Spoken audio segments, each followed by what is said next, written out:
ശ്രീരാമനാമം ജപസാരസാഗരം ശ്രീപാദപദ്മം ജനിമോക്ഷദായകം.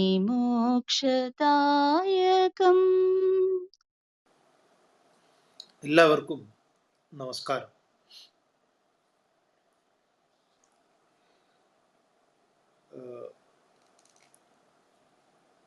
യാഗരക്ഷയ്ക്കായിട്ട് വിശ്വാമിത്രൻ രാമനെയും ലക്ഷ്മണനെയും ദശരഥന്റെ അടുത്ത് നിന്ന് കൊണ്ടുപോയതിനു ശേഷം അവർക്ക് ആത്മസംയമനത്തിൻ്റെ ഉപായങ്ങളായിട്ട് ബല അതിബല ഉപദേശിച്ചു കൊടുക്കുന്നു. തുടർന്ന് വിശ്വാമിത്രൻ താടകയെ വധിക്കേണ്ടത് അനിവാര്യമാണ്, താടക എന്താണ് എന്ന് പറയുന്നുണ്ട്. താടക നാമ രാക്ഷസി കാമരൂപിണി ബാധതേ ലോകമഖിലം ജഹി താം അവിചാരയൻ. ഒരു വിചാരണയും കൂടാതെ അവൾ വധാർഹയാണ്. ലോകത്തെ മുഴുവൻ താടക പിടികൂടിയിരിക്കുകയാണ്. എന്താണ് അവളുടെ രൂപം? കാമരൂപിണി എന്ന് പറയും. ആഗ്രഹങ്ങളാണ് ഈ കൊല്ലാക്കൊലയൊക്കെ ആളുകളെ കൊണ്ട് ചെയ്യിക്കുന്നത്.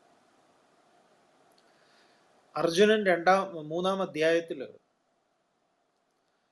ഒരു ഗംഭീര ചോദ്യം ചോദിക്കുന്നുണ്ട്. നമ്മൾ ദിവസവും ചോദിക്കുന്ന ചോദ്യമാണിത്.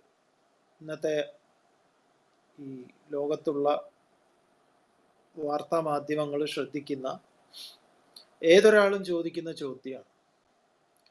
പക്ഷെ ഉത്തരത്തിൽ നമുക്ക് താല്പര്യമില്ല എന്നുള്ളത് കൊണ്ടാണ് അതിങ്ങനെയായി തീർന്നത്. അർജുനന്റെ ചോദ്യം, അതക്കേന പ്രയുക്തോയം പാപം ചരതി പൂരുഷ, അതക്കേന പ്രയുക്തോയം പാപം ചരതി പൂരുഷ അനിച്ചന്നഭി വാർഷ്ണയ ബലാദിവ നിയോജിതാണ്. ആഗ്രഹിച്ചിട്ട് അല്ല, ബലമായി ആരോ നിയോഗിക്കപ്പെട്ടിട്ട് പോലും ആണ് ആളുകൾ ഓരോരോ കൊടിയ പാപങ്ങൾ ചെയ്യുന്നത്. അതക്കേന പ്രയുക്തോയം, ആരുടെ പ്രേരണ കൊണ്ടാണ് മനുഷ്യൻ ഇങ്ങനെ കൊടിയ പാപങ്ങൾ ചെയ്യാൻ നിയോഗിക്കപ്പെടുന്നത്, പ്രേരിപ്പിക്കപ്പെടുന്നത്? അപ്പൊ നമ്മൾ ദിവസവും ഈ ചോദ്യം ചോദിക്കുന്നുണ്ട്. ഓരോരോ സ്ഥലങ്ങളിൽ ഉണ്ടാകുന്ന ഓരോന്ന് കാണുകയും കേൾക്കുകയും ചെയ്യുമ്പോൾ ചില സമയത്ത് നമുക്ക് നമ്മുടെ നാടിനെ കുറിച്ചുള്ള നാടുമായിട്ട് ബന്ധപ്പെട്ട സംഭവങ്ങളൊക്കെ ഉണ്ടാകുമ്പോഴാണ് ചോദിക്കുക. വല്ല എവിടെയെങ്കിലും വല്ല ഉഗാണ്ടയിലാണെങ്കിൽ നമ്മളത് അത്ര വലിയ കാര്യമാക്കില്ല. എന്നാലും ചിലപ്പോൾ ദാരുണമായ ചിലതൊക്കെ കാണുന്ന സമയത്ത്, കേൾക്കുന്ന സമയത്ത് ചോദിക്കും, എന്തിനാണ് ആളുകൾ ഇങ്ങനെയൊക്കെ ചെയ്യുന്നത്? ഈ ചോദ്യത്തിന് ഇന്നും പ്രസക്തിയുണ്ട്. അപ്പൊ അവിടെ പറയുന്നത്, ഭഗവാൻ കൊടുക്കുന്ന ഉത്തരം, കാമയേഷ ക്രോധയേഷ രജോ ഗുണ സമുദ്ഭവ. ഈ രജോ ഗുണത്തിൽ നിന്ന് ആവിർഭൂതമായിട്ടുള്ള കാമനകൾ തന്നെയാണ് അർജുന. കാമയേഷ, കാമം തന്നെ എന്നാ പറയുന്നത്. അപ്പൊ ഇവിടെ അതൊരു വധിക്കപ്പെടേണ്ടുന്ന, കൊല്ലേണ്ടുന്ന ഒന്നായി തീർന്നു. ഈ കൊല്ലൽ എവിടെയാണ് നടത്തേണ്ടത് എന്നുള്ളതാണ് പ്രധാനം. അത് നമ്മുടെ ഉള്ളിൽ തന്നെയാണ് ഇതിനെ വധിക്കേണ്ടത്. ഇതാണ് നമ്മൾ ഇന്നലെ പറഞ്ഞു വെച്ചത്. അങ്ങനെ തുടർന്ന് രാമൻ എന്ത് ചെയ്തു? ഇത് കേട്ട സമയത്ത് ഇത്രയും വിശ്വാമിത്രൻ പറഞ്ഞു. അപ്പൊ രാമൻ, തദേതി ധനുരാധായ സഗുണം രഘുനന്ദന ടങ്കാരമകരോത്തേന ശബ്ദേനാപൂരയധ്വനം. ഒരു ടങ്കാരത്തെ ഉണ്ടാക്കിക്കൊണ്ട് ഉടനെ തന്നെ ധനുസിനെ എടുത്ത് ഉയർത്തി, ചാപത്തെ എടുത്ത് ഉടനെ ആ വനത്തെ മുഴുവൻ അത് ആ ശബ്ദം, വനം കൊണ്ട് തന്നെ ആ ശബ്ദം വനത്തെ പൂരണം ചെയ്തു. അപൂരയത്, വനം അപൂരയത്. അങ്ങനെ ഈ ശബ്ദം കേട്ട സമയത്ത് തച്ഛ്രുത്വ സഹമാനാസ താടക ഘോരരൂപിണി ക്രോധ സമ്മൂർച്ഛിത രാമം. അങ്ങേയറ്റത്തെ ക്രോധത്തോടു കൂടിയിട്ട് രാമന്റെ അടുത്തേക്ക് ഒരു മേഘം കണക്ക്, മേഘവത് രാമം അഭിദ്രുവ, രാമന്റെ അടുത്തേക്ക് ഓടിയെടുത്തു എന്ന. അപ്പൊ തന്നെ രാമൻ താം ഏകേന ശരേണ ആശു താടയാമാസ വക്ഷസി പപാത വിപിനേ ഘോര് വമന്തി രുതിരം ബഹു. രുതിരവും രക്തവും മറ്റും ഛർദിച്ച് അവരുടെ മാറിടത്തിലേക്കൊരു അസ്ത്രമയച്ചു രാമൻ. അപ്പൊ വക്ഷസ് പിളർന്നുകൊണ്ട് ഒരു ഉഗ്രമായ ശബ്ദമൊക്കെ ഉണ്ടാക്കി രക്തം ചിന്തിക്കൊണ്ട് അവര് കാട്ടിൽ വീണു. എന്നിട്ട് അത് കഴിഞ്ഞപ്പോ ഇവിടെ വ്യാസർ പറയുന്ന ശ്രദ്ധേയമായിട്ടുള്ള ഒരു കാര്യം, ഉടനെ തന്നെ തതോതി സുന്ദരി യക്ഷി സർവാഭരണഭൂഷിത ശാപാത് പിശാചതാം പ്രാപ്ത മുക്ത രാമപ്രസാദത. അപ്പൊ എന്താ ഉണ്ടായത്? അനന്തരം ഇങ്ങനെ രാമന്റെ ബാണമേറ്റ് മാറു പിളർന്ന് ഉഗ്രരൂപത്തോടു കൂടിയിട്ട്, അല്ലെങ്കിൽ എന്താ വലിയ ശബ്ദത്തോടു കൂടി രക്തം ചിന്തിക്കൊണ്ട് അവര് വനത്തിൽ വീണു. അനന്തരം എന്താ ഉണ്ടായത്? അതിസുന്ദരി യക്ഷി സർവാഭരണഭൂഷിത സുന്ദരി യക്ഷി. അനന്തരം അവരുടെ ആ ശരീരത്ത് നിന്ന് ഒരു സർവ ആഭരണങ്ങളാൽ അലങ്കരിക്കപ്പെട്ട ഏറ്റവും സുന്ദരമാർന്ന യക്ഷിയുടെ രൂപത്തെ, യക്ഷി എന്ന് പറഞ്ഞാൽ സുന്ദരി എന്നാണ്, യക്ഷൻ എന്ന് പറഞ്ഞാൽ സുന്ദരൻ എന്നാണ്. അങ്ങനെ സുന്ദരിയായിട്ടുള്ള യക്ഷി രൂപം പൂണ്ട്, സുന്ദരിയുടെ രൂപം പൂണ്ട്. എങ്ങനെ, എന്തുകൊണ്ടാണ് അത് അങ്ങനെ പൂണ്ടത് എന്നാണെങ്കിൽ, ശാപം ഹേതുവായിട്ടാണ് അവർക്ക് ആ താടകയുടെ അവസ്ഥയുണ്ടായത്. ഇപ്പൊ ഒരു ശാപമോക്ഷം കിട്ടി. അപ്പൊ ശാപാത് പിശാചതാം പ്രാപ്ത, ശാപം ഹേതുവായിട്ട് അവർ പിശാചിന്റെ ഭാവത്തെ പ്രാപിച്ചവളായിരുന്നു. ഇപ്പോഴോ രാമപ്രസാദത മുക്ത, രാമന്റെ പ്രസാദം അനുഗ്രഹം ഹേതുവായി അവൾ ഇപ്പോൾ അതിൽ നിന്ന് മോചിക്കപ്പെട്ടവളായി. അങ്ങനെ മോചിക്കപ്പെട്ടവളായി തീർന്നു എന്ന് പറയാം. അപ്പോൾ വാസ്തവത്തിൽ ഈ രാമനും കൃഷ്ണനും ഒക്കെ ആളെ കൊല്ലുമ്പോൾ നടക്കുന്ന ഒരു പരിപാടിയാണിത്. ഈ കൊല്ലപ്പെട്ടവര് ഉടനെ, എന്നിട്ടോ ആ സ്ത്രീ, ആ സുന്ദരി എന്ത് ചെയ്തു എന്നും കൂടെ പറയുന്നുണ്ട്. നത്വാ രാമം പരിക്രമ്യ ഗദാരാമാജ്ഞയാ ദിവം എന്നാണ്. അവര് ശ്രീരാമനെ നമസ്കരിച്ച് പ്രദക്ഷിണം വെച്ചു, നമസ്കരിച്ചിട്ട് രാമന്റെ ആജ്ഞയോട് കൂടിയിട്ട് ദിവംഗത, അവർ ദിവംഗതയായി, സ്വർഗപ്രാപ്തയായി എന്ന് പറയാം. അപ്പൊ ഇത് രാമന്റെ കാര്യത്തിലും കൃഷ്ണന്റെ കാര്യത്തിലും ഒക്കെ പുരാണങ്ങളിലും ഇതിഹാസങ്ങളിൽ കാണുന്നതാണ്. വാസ്തവത്തിൽ താടക ആരാണ് എന്ന് നമ്മൾ കണ്ടു. ഇത് മനസ്സിലായാൽ മാത്രമേ നമുക്ക് ഈ രാമന്റെ കൊല്ലലും കൃഷ്ണന്റെ കൊല്ലലും നമുക്ക് പിടികിട്ടുള്ളൂ.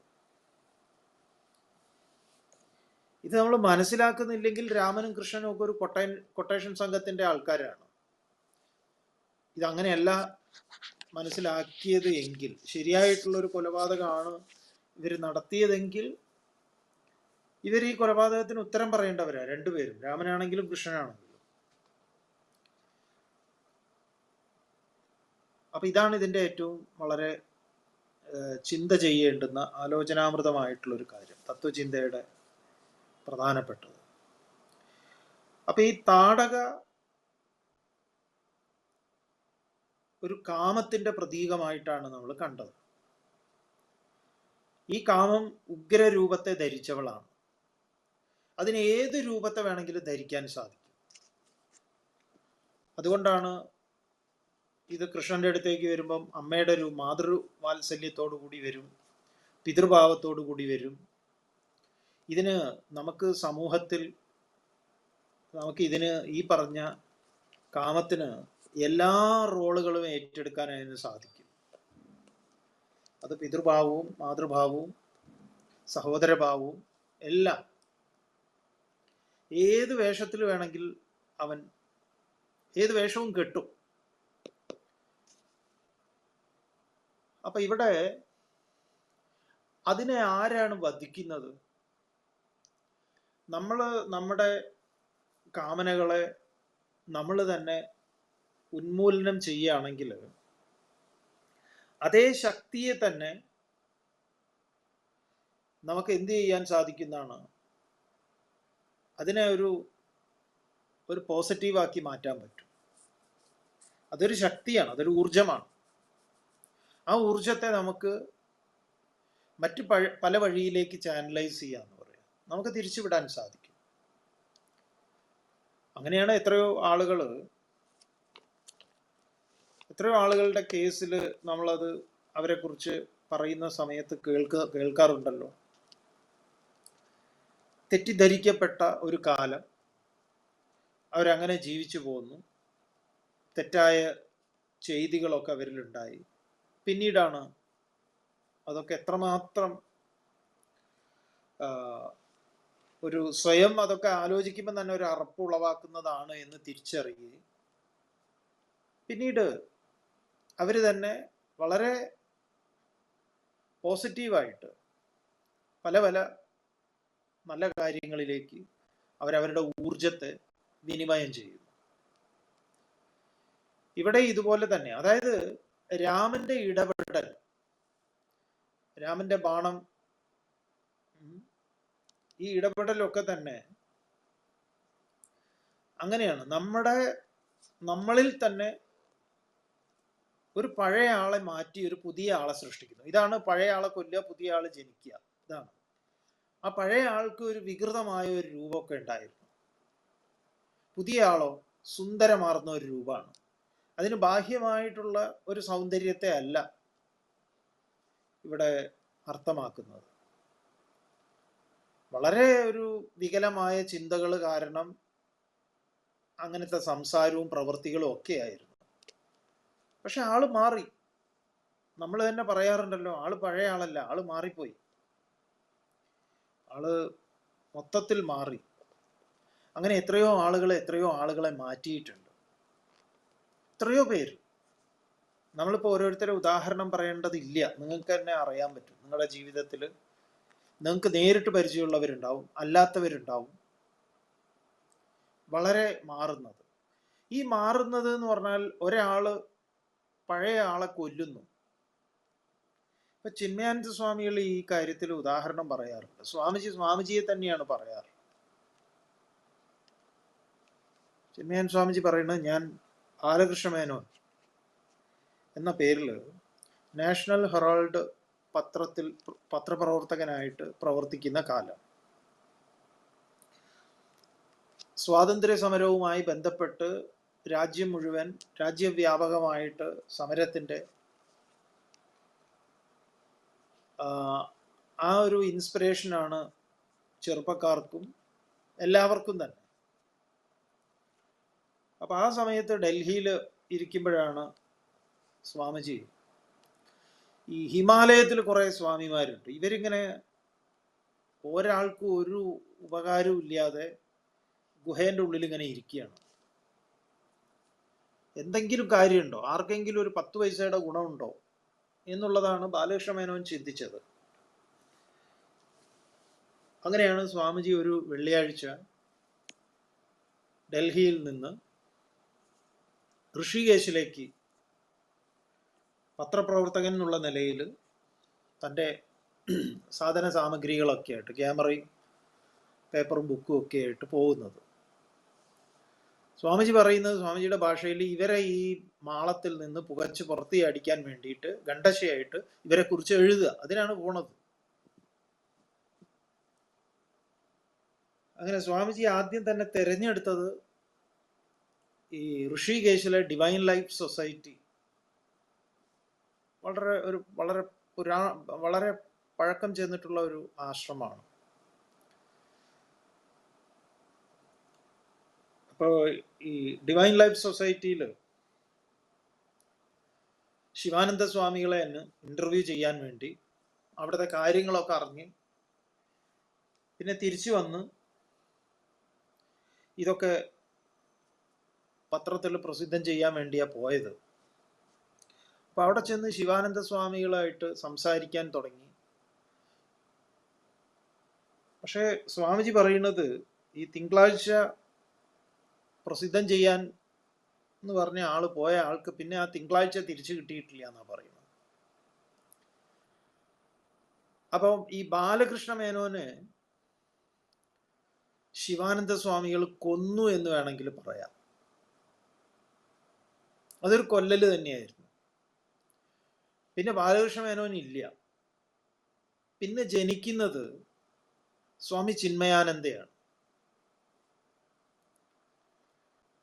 അപ്പോ ശിവാനന്ദ സ്വാമികളുടെ ബാണങ്ങളാൽ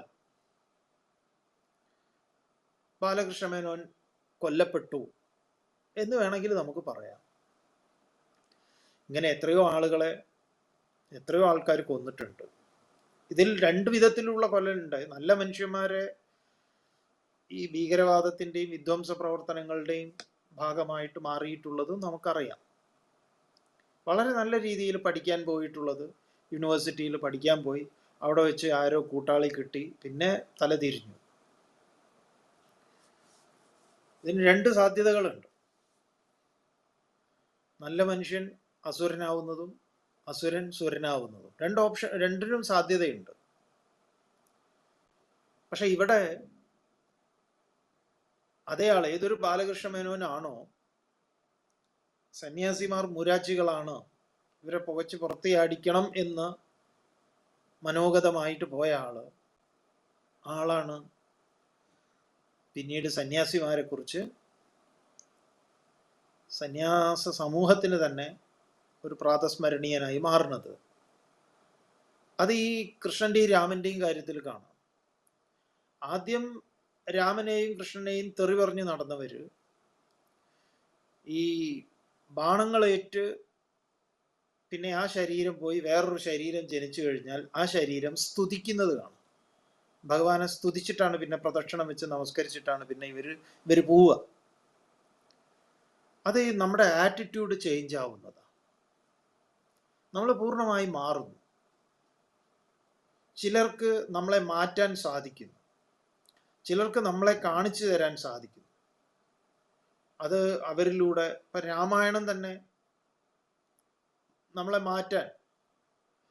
ഇപ്പോൾ ഇന്ന് നിങ്ങളോട് ഈ രാമായണം പറയുമ്പോൾ നമുക്ക് വേറെ ഒരു ഇൻസിഡന്റ് ഉണ്ട്. നമ്മുടെ ഈ ആധ്യാത്മിക മേഖലയിലേക്ക്, മാർഗത്തിലേക്ക് നയിക്കുന്നതിന് രാമായണത്തിന് വലിയൊരു പങ്കുണ്ട്. ഒരു രാമായണം നമ്മൾ പലപ്പോഴും, നമ്മളെ അറിയുന്നവർക്കറിയാം, ഇന്റർവ്യൂലൊക്കെ പറഞ്ഞിട്ടുണ്ട്. വീട്ടിനടുത്ത് നടന്ന ഒരു രാമായണ പ്രഭാഷണമാണ് നമ്മളെ ഈ വഴിയിലേക്ക്, ഇതിലെ കൂടുതൽ അന്വേഷണത്തിന് പ്രേരിപ്പിച്ച ഒരു ഘടകം രാമായണമാണ്. ആ രാമായണം പ്രഭാഷണം നടത്തുന്ന പ്രഭാഷകൻ, ആ ആചാര്യൻ നമ്മളെ സ്കൂളിൽ പഠിപ്പിച്ച അധ്യാപകനുമായിരുന്നു, ഗോപാലൻ മാസ്റ്റർ. ഈ ഗോപാല മാഷ് ചെറിയ ക്ലാസ്സിൽ UP സ്കൂളിൽ പഠിപ്പിച്ചിട്ടുണ്ട്. മാഷ് നമ്മുടെ ജീവിതത്തിൽ മാഷ് വളരെ ചില നിർണായകമായിട്ടുള്ള സന്ദർഭങ്ങളിലൊക്കെ ആ, ആ, മാഷുടെ ഇടപെടൽ ഉണ്ടായിട്ടുണ്ട്. അത് നമ്മുടെ ജീവിതത്തിൽ നമുക്ക് മറക്കാൻ പറ്റാത്ത ഒരു ഓർമ്മയായിട്ട് മാഷുണ്ട്. അപ്പൊ മാഷുടെ ഈ പ്രഭാഷണം കേട്ട് പിന്നെ അത് തുടർന്ന് കേൾക്കാൻ, ആദ്യം അതിൻ്റെ മുകളിലൊക്കെ ഇരുന്നിട്ട് കേട്ടത്, പിന്നെ ഹാളിനകത്ത് പോയി ഇരുന്ന് കേട്ട്, മുന്നിൽ തന്നെ പോയി ഇരുന്ന്. അപ്പൊ തന്നെ ആളുകൾക്കൊക്കെ ഒരു സംശയം ഉണ്ടായിരുന്നു, ഈ പയ്യനൊക്കെ എന്താ ഇങ്ങനെ, ഒരു ചെറുപ്പക്കാരനാണ്, മുന്നിൽ തന്നെ ഇങ്ങനെ ഇരുന്ന് പ്രഭാഷണം കേൾക്കാൻ പാകത്തിന് എന്തു പറ്റി? അപ്പൊ കുറെ പ്രായമായിട്ടുള്ള ആളുകളൊക്കെയാണ് ഇതൊക്കെ കേട്ടോണ്ടിരിക്കുന്നത്. അപ്പൊ ഈ പ്രഭാഷണം കഴിഞ്ഞാൽ മാഷിന്റെ കൂടെ പോയി വീട് വരെ മാഷിന്റെ അടുത്ത് പോയി വീട്ടിൽ കൊണ്ടാക്കി കൊടുത്തു വരുന്ന പോലെയാ. അപ്പോ പോണ വഴിയിലൊക്കെ മാഷോട് ഇങ്ങനെ ഓരോ സംശയങ്ങളൊക്കെ ചോദിക്കുകയായി. അന്ന് മാഷ് നമ്മളോട് പറഞ്ഞിട്ടുണ്ട്, മോനെ നിങ്ങൾക്ക് നിങ്ങളെ ഈ പഠിപ്പിക്കാനൊക്കെ ഉള്ള ഞാൻ അങ്ങനത്തെ ഒരു ചുറ്റുപാടിലല്ല.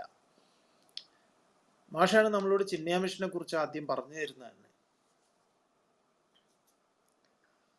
ആ മാഷ് ഇന്നലെ കോവിഡ് വന്ന് മരിച്ചു. അപ്പോൾ ഇന്ന് പത്രവാർത്ത ഉണ്ടായിരുന്നു. പിന്നെ നമ്മുടെ സുഹൃത്ത് ഇതിൽ കേൾക്കുന്നുണ്ട്, നമ്മുടെ കൂടെ സ്കൂളിൽ പഠിച്ചത് തന്നെയാണ്, പ്രേംജിത്ത് മാഷിന്റെ മകന്റെ നമ്പറൊക്കെ കളക്ട് ചെയ്ത് ഇന്ന് അയച്ചു തന്നു. അപ്പൊ ഇന്ന് മാഷിന്റെ വീട്ടിലേക്ക് എന്നിട്ട് വിളിച്ചു, മാഷിന്റെ മകനൊക്കെ ആയിട്ട് സംസാരിച്ചു. അപ്പോൾ മകൻ പറഞ്ഞു, സ്വാമിയുടെയും അച്ഛൻ്റെയും ഫോട്ടോ ഒക്കെ ഇവിടെ ഉണ്ട്, അച്ഛൻ എപ്പോഴും സ്വാമിയെ കുറിച്ച് പറയാറുണ്ട് എന്നൊക്കെ പറഞ്ഞ് കുറെ നേരം സംസാരിച്ചു. അതൊരു അപ്പോ നമ്മളെ സ്വാധീനിക്കാൻ, അല്ലെങ്കിൽ നമ്മൾ ഈ മുഖം തിരിഞ്ഞിരുന്ന് ആ മതിലിന്റെ മുകളിൽ ഇങ്ങനെ കാലുമാട്ടി അതിലേ പോകുന്നവരെയൊക്കെ പരിഹസിച്ചുകൊണ്ടിരുന്ന നമ്മളെ തിരിച്ച് ഹാളിനകത്തേക്ക് ഇരുത്തി അത് കേൾക്കാൻ പ്രേരിപ്പിക്കുന്ന ചില വാക്കുകളുണ്ട്, ആശയങ്ങളാണ്. അത് നമ്മളെ സ്വാധീനിക്കുന്നു. നമ്മുടെ ചിന്താഗതിയിൽ, നമ്മുടെ ധാരണാ പിശകുകൾ ഉണ്ടായിരുന്നു എന്ന് തിരിച്ചറിയുന്നു. പിന്നീട് അന്വേഷണം മുന്നോട്ടേക്ക് പോകുന്നു. മുന്നോട്ടേക്ക് പോകുമ്പോൾ സ്വാഭാവികമായിട്ടും നമ്മുടെ മുൻ ധാരണകളൊക്കെ മാറും. പുതിയ നവമായിട്ടുള്ള ആശയങ്ങൾ ജനിക്കുന്ന സമയത്ത് സ്വാഭാവികമായിട്ടും വ്യക്തിത്വത്തിന് തന്നെ മാറ്റം ഉണ്ടാവും. ഇത് നമ്മൾ ഇങ്ങനെയാണ് നമ്മളിത് മനസ്സിലാക്കുന്നതെങ്കിൽ ഇതൊരു വലിയ ഒന്നാണ്. ഈ സ്ക്രിപ്റ്റേഴ്സിന് അതിൻ്റെ ദൗത്യം വളരെ വലുതാണ്. അത് ചെയ്തുകൊണ്ടിരിക്കുന്നത് ഇതാണ്. അതുകൊണ്ട് ഇത് കാലാതിവർത്തിയാണ്. ഇത് മനുഷ്യ സമൂഹത്തെ സമൂലം പരിവർത്തനത്തിന് ഒരാൾ തയ്യാറാണ് എങ്കിൽ അവനെ സമൂല പരിവർത്തനത്തിന് ഇത് ധാരാളമാണ്. അതാണ് ഇതിൽ നടക്കേണ്ടത്. ഇപ്പോ ഗോപാലമാഷ്ട ഇത് കേട്ടിട്ട് നമ്മൾ എപ്പോഴും അങ്ങനെ അത് നമുക്ക് വലിയൊരു കടപ്പാടും കൂടിയാണ് അപ്പോൾ മാഷോട്. ഇന്ന് സന്ദർഭവശാൽ അത് പറഞ്ഞു എന്നുള്ളത്. പറഞ്ഞു വന്നത് ഇതാണ് നമ്മൾ മനസ്സിലാക്കേണ്ടുന്ന, ഈ കൃഷ്ണനിലൂടെ രാമനിലൂടെ കൊല്ലപ്പെടുന്നതിൻ്റെ ഇതൊക്കെ കുട്ടികൾക്ക് എത്ര ഭംഗിയായിട്ട് പറഞ്ഞു കൊടുക്കാന്നറിയോ? നമുക്കൊരു അനുഭവം തന്നെ ഉണ്ട്. ഓസ്ട്രേലിയയിൽ ഒരു കുട്ടി, ആ കുട്ടിയുടെ അമ്മമ്മയുടെ പരാതിയാണ് കുട്ടിയെക്കുറിച്ച്. ഈ കൃഷ്ണനൊക്കെ നൊട്ടോറിയസ് ക്രിമിനൽ എന്നാണ് അവൻ പറയണത്. കുട്ടിയുടെ കാഴ്ചപ്പാടിൽ അത് ശരിയാണ്. കുട്ടി ചോദിക്കുന്നത്, എന്തിനാ അമ്മുമ്മ ഇങ്ങനെ കൃഷ്ണൻ ആളെ കൊല്ലണത് എന്നാ. കൃഷ്ണൻ ഒന്ന് പറഞ്ഞാൽ പോരെ? അമ്മുമ്മ ഞാൻ എന്തെങ്കിലും തെറ്റ് ചെയ്താൽ എന്നെ കൊല്ലുവോ എന്നാ ചോദിക്കുന്നത്. അമ്മുമ്മയല്ലേ എന്നോട് പറയുന്നത് അങ്ങനെ ചെയ്യരുത് മോനെ. എന്ന പോലെ കൃഷ്ണന് പറഞ്ഞാൽ പോരെ? കൃഷ്ണൻ ദൈവമല്ലേ? കൃഷ്ണന്റെ സ്വന്തം അങ്കിളല്ലേ കംസൻ? എന്തിനാ അങ്കിളിനെ കൊന്നത്?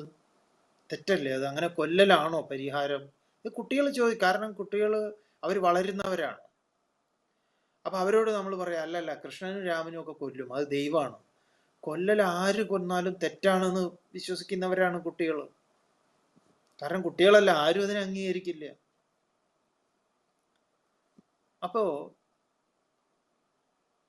അപ്പോഴാണ് ഇത് എന്താ പറയാ, ഈ കേസ് നമ്മുടെ മുന്നിൽ വരുന്നത്.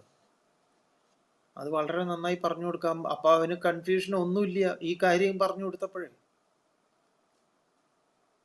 എന്ത് കൊല്ലലാണ്? ഈ കൊല്ലലിന്റെ പിറകിലുള്ള രഹസ്യം എന്താണ്? എത്ര സിമ്പിളായിട്ട് പറഞ്ഞു കൊടുക്കാൻ പറ്റും. കുട്ടികൾക്ക് ഇത് പറഞ്ഞു കൊടുത്തൂടെ? ഇത് മനസ്സിലാക്കാൻ കുട്ടികൾക്ക് എന്ത് ബുദ്ധിമുട്ടാണുള്ളത്? ഇത് നമുക്കേ മനസ്സിലായിട്ടില്ല എങ്കിൽ പിന്നെ എങ്ങനെ കുട്ടികൾക്ക് പറഞ്ഞു കൊടുക്കും? അപ്പോ വാത്മീകിയെ പോലെ, വ്യാസരെ പോലുള്ളവർ കരുതി ഒരു താടക എന്ന് പറയുന്ന ഒരു സ്ത്രീയെ ഇവിടെ രാമൻ തൻ്റെ ബാണങ്ങളെ കൊണ്ട് കൊല്ലുന്നു. ആ ശരീരത്തിൽ നിന്ന് വീണ്ടും ഒരു സുന്ദരമായിട്ടുള്ള ഒരു രൂപം ഉണ്ടാവുന്നു. അങ്ങനെ ഉടനെ തന്നെ അവർ രാമനെ പ്രദക്ഷിണം വെച്ച് സ്തുതിച്ച് അങ്ങനെ പോകുന്നു. ഇതിൽ നമുക്ക് ഒരതിശയവും ഇല്ല. പക്ഷെ രാമൻ ഒരു സ്ത്രീയെ കൊന്നു എന്നും പറഞ്ഞ് തേരാ പാര ചർച്ച. എന്ത് മണ്ടത്തരങ്ങളാണ് ഇവിടെ നടക്കുന്നത് ഒന്ന് ആലോചിച്ച് നോക്കണേ. അല്ല, ചർച്ച ചെയ്യപ്പെടേണ്ടുന്ന വിഷയം അതല്ലേ ശരിക്കും പറഞ്ഞ? ഒരാളെ കൊന്നു കഴിഞ്ഞ് ഉടനെ തന്നെ ആ ശരീരത്തിൽ നിന്ന് വേറൊരു സുന്ദരമായ ഒരു രൂപം ഉണ്ടായി എങ്കിൽ അപ്പൊ ഈ ആദ്യം പറഞ്ഞ കൊല്ലൽ എന്താണ്? ഈ രണ്ടാമത് പറഞ്ഞ ഈ ശരീരത്തിൽ നിന്ന് ജനിക്കൽ എന്താണ്? അവിടെ തന്നെ യുക്തിചിന്ത ഭദ്രമായിട്ടുണ്ടല്ലോ. ഇങ്ങനെ ഒക്കെ വ്യക്തമായി പറഞ്ഞിട്ടും തലയ്ക്കകത്ത് കയറാത്ത, നമ്മുടെ തലയ്ക്കകത്തുള്ള ചാണകത്തിന്റെ വ്യാപ്തി എത്ര മാത്രമാണ്? അതൊരു അപാരം തന്നെയാണ്. ഋഷിമാര് പോലും നമ്മുടെ തലയെ കൈവച്ച് നമ്മളെക്കുറിച്ച് ഓർത്ത് സഹതപിക്കുന്നുണ്ടാവും. ഇവരോടാണല്ലോ ഈശ്വര ഞാനിത് പറഞ്ഞത്, ഞാനിത് എഴുതി വെച്ചത് എന്ന് ആലോചിക്കും. ഇവരെക്കുറിച്ച് ഈ പറഞ്ഞ ആളുകൾക്ക്, ഇത് മനസ്സിലാകാത്തവരെ കുറിച്ച് വ്യാസർ രണ്ട് കൈയും പൊക്കി പറഞ്ഞതുപോലെ എന്നാ ഇവർക്കിത് മനസ്സിലാവുക എന്നോർത്ത്. ഏതായാലും ഇതാണ് ഇത്ര പറഞ്ഞിട്ട് അനന്തരം തതോ അതിഹൃഷ്ട പരിരമ്യ രാമം മൂർധ്നി അവഘ്രായ വിചിന്യ കിഞ്ചിത് സർവാസ്തജാലം സ രഹസ്യമന്ത്രം പ്രീത്യാഭിരാമായ ദദൗ മുനീന്ദ്ര. വിശ്വാമിത്രന് ഈ ഒരു ദൗത്യം രാമൻ നിർവഹിച്ചതോടുകൂടി അങ്ങേയറ്റം സന്തോഷം വന്ന് രാമനെ ആലിംഗനം ചെയ്ത് മൂർധാവിൽ അനുഗ്രഹിച്ച് സർവശാസ്ത്ര രഹസ്യവും, ഇവിടെ പറയുന്നത് സർവശാസ്ത്ര സമൂഹ പ്രീത്യ, എല്ലാ സർവശാസ്ത്രങ്ങളുടെയും രഹസ്യം ഉൾക്കൊള്ളുന്ന വിദ്യയെ രാമനായിക്കൊണ്ട് ദാനം ചെയ്തു, ദദൗ നൽകി. ഇത്രയും പറഞ്ഞ് അവിടെ ബാലകാണ്ഡത്തിലെ 4-ാമത്തെ സർഗം അവസാനിക്കുക. 5-ാമത്തെ സർഗം ആരംഭിക്കുന്നത് സാധാരണഗതിയിൽ ഇവിടെ അധ്യാത്മരാമായണത്തിൽ സർഗത്തിന്റെ ആരംഭം പരമശിവൻ പറയുന്നതായിട്ടാണ്. ഇവിടെ ഈ മഹാദേവ ഉവാച തത്ര കാമാശ്രമേ രമ്യേ കാനനേ മുനി സങ്കുലേ ഉഷിത്വാ രജനീമേകാം പ്രഭാതേ പ്രസ്ഥിതാശനൈ. അങ്ങനെ ഇവര് ഈ വിശ്വാമിത്രനും രാമനും ലക്ഷ്മണനും കൂടെ മുനിസങ്കുലയിൽ മുനിമാരുടെ മുനിമാരൊക്കെ വസിച്ചിരുന്ന അത്യന്തം മനോഹരമായിട്ടുള്ള രമ്യേ തത്ര കാനനെ കാമാശ്രമേ, അവിടെ കാമാശ്രമം എന്ന ആശ്രമത്തിൽ, സ്ഥലത്ത്, കാമാശ്രമം എന്നാണ് അതിൻ്റെ പേര്, കാമാശ്രമം. ആ കാമാശ്രമത്തില് ഏകാം രജനീം ഉഷിത്വ പ്രഭാതേ ശനൈ പ്രസ്ഥിത, അങ്ങനെ ഒരു രാത്രി അവരവിടെ കഴിഞ്ഞു. ഏകാം രജനീം ഉഷിത്വ, ഒരു രാത്രി കഴിഞ്ഞിട്ട് പ്രഭാതേ, പിറ്റേന്ന് രാവിലെ ശനൈ പ്രസ്ഥിത, സാവകാശം അവർ യാത്ര തിരിച്ചു. എന്നിട്ട് നേരെ അവര് സിദ്ധാശ്രമത്തിലേക്ക് പ്രവേശിക്കുന്നു. ഇങ്ങനെ സിദ്ധാശ്രമത്തിലേക്ക് പ്രവേശിച്ചു എന്നാണ് വ്യാസര് പറയുന്നത്. പക്ഷെ വാത്മീകിക്ക് അങ്ങനെ ഇവരെ ഒറ്റയടിക്ക് കാമാശ്രമത്തിൽ നിന്ന് സിദ്ധാശ്രമത്തിലേക്ക് കൊണ്ടുപോകാൻ താല്പര്യമില്ല. ഇപ്പോൾ നമ്മൾ പറഞ്ഞിട്ടുണ്ടല്ലോ, വാത്മീകിക്ക് എല്ലാം വിസ്തരിക്കേണ്ട ആളാണ്, അതൊന്നും വിട്ടുപോകില്ല. അങ്ങനെ വാത്മീകി കാമാശ്രമത്തിലെ ഇവരുടെ പ്രഭാതത്തെക്കുറിച്ച് തന്നെ വളരെ പ്രസിദ്ധമായിട്ടുള്ള സുപ്രഭാതത്തിലെ ആദ്യത്തെ വരികൾ ഈ വാത്മീകി രാമായണത്തിൽ നിന്നുള്ള, അതായത് ഇവിടെ വാത്മീകി രാമായണം 23-ാമത്തെ സർഗം ആരംഭിക്കുന്നത് അങ്ങനെയാണ്. പ്രഭാതായാം തു ശർവാര്യാം വിശ്വാമിത്രോ മഹാമുനി അഭ്യഭാഷത കാകുസ്തം ശയാനാം പർണസംസ്തരേ. രാത്രി കഴിഞ്ഞ് രാവിലെ ആയ സമയത്ത് മഹാമുനി വിശ്വാമിത്ര, അഗ്നിസമാനനായ വിശ്വാമിത്രൻ, പർണസംസ്തരേ ശയാനം കാകുസ്തം അഭ്യഭാഷത, പർണശാലയിൽ ദർഭയിലൊക്കെ പുല്ലിലൊക്കെ കിടക്കുന്ന രാമനോടായിട്ട് ഇങ്ങനെ അഭ്യഭാഷത, ഇങ്ങനെ പറഞ്ഞു, മനോഹരമായിട്ട് പറഞ്ഞു. പ്രസിദ്ധമായിട്ടുള്ള നമ്മൾ രാവിലെ കേൾക്കുന്ന കൗസല്യ സുപ്രജാ രാമ പൂർവാ സന്ധ്യ പ്രവർത്തതേ ഉത്തിഷ്ഠ നരശാർദൂല കർത്തവ്യം ദൈവമാന്യകം. കൗസല്യ സുപ്രജാ രാമ, കൗസല്യയുടെ നല്ല മകനായിട്ടുള്ള ഓമനക്കുട്ട രാമ, നീ ആരാണ്? നരശാർദൂല, നരന്മാരിൽ ശ്രേഷ്ഠനായിട്ടുള്ള അല്ലയോ പുരുഷോത്തമ. പൂർവാ സന്ധ്യ പ്രവർത്തതേ, പൂർവം കിഴക്ക് സൂര്യൻ പ്രവർത്തിച്ചു തുടങ്ങി, സൂര്യൻ ഉദിച്ചു തുടങ്ങി. ദൈവമാന്യകം കർത്തവ്യം, നമ്മൾ എന്തിനായിട്ടാണ് വന്നത്? യാഗങ്ങളൊക്കെ ചെയ്യാനായിട്ടാണ് വന്നത്. അപ്പോൾ ആ ദേവന്മാരെ സംബന്ധിക്കുന്ന ദൈവമാന്യകം, ദൈവസംബന്ധിയായിട്ടുള്ള ആന്യകങ്ങളായിട്ടുള്ള യാഗാദി, അല്ലെങ്കിൽ നമ്മുടേതായിട്ടുള്ള തന്നെ നേരത്തെ പറഞ്ഞു കൊടുത്തിട്ടുണ്ട്, ബലയും അതിബലയൊക്കെ പറഞ്ഞു കൊടുത്തിട്ടുള്ള. അപ്പോൾ പ്രഭാതകൃത്യങ്ങളൊക്കെ ചെയ്യണം. തുടർന്ന് ചെറിയ രീതിയിലുള്ള ഓരോരോ ദിനചര്യകളൊക്കെ ഉണ്ട്, അതൊക്കെ ചെയ്യാനായിട്ട് ദൈവമാന്യകം കർത്തവ്യം, ആ കർത്തവ്യമൊക്കെ ചെയ്യണമല്ലോ. അതുകൊണ്ട് രാമ ഉത്തിഷ്ഠ, എഴുന്നേറ്റാലും. ഈ വാത്മീകി രാമായണത്തിലെ ഈ വരികളാണ് നമ്മുടെ സുപ്രഭാതത്തിലെ ആദ്യത്തെ വരികളായിട്ട് ചേർത്തിരിക്കുന്നത്.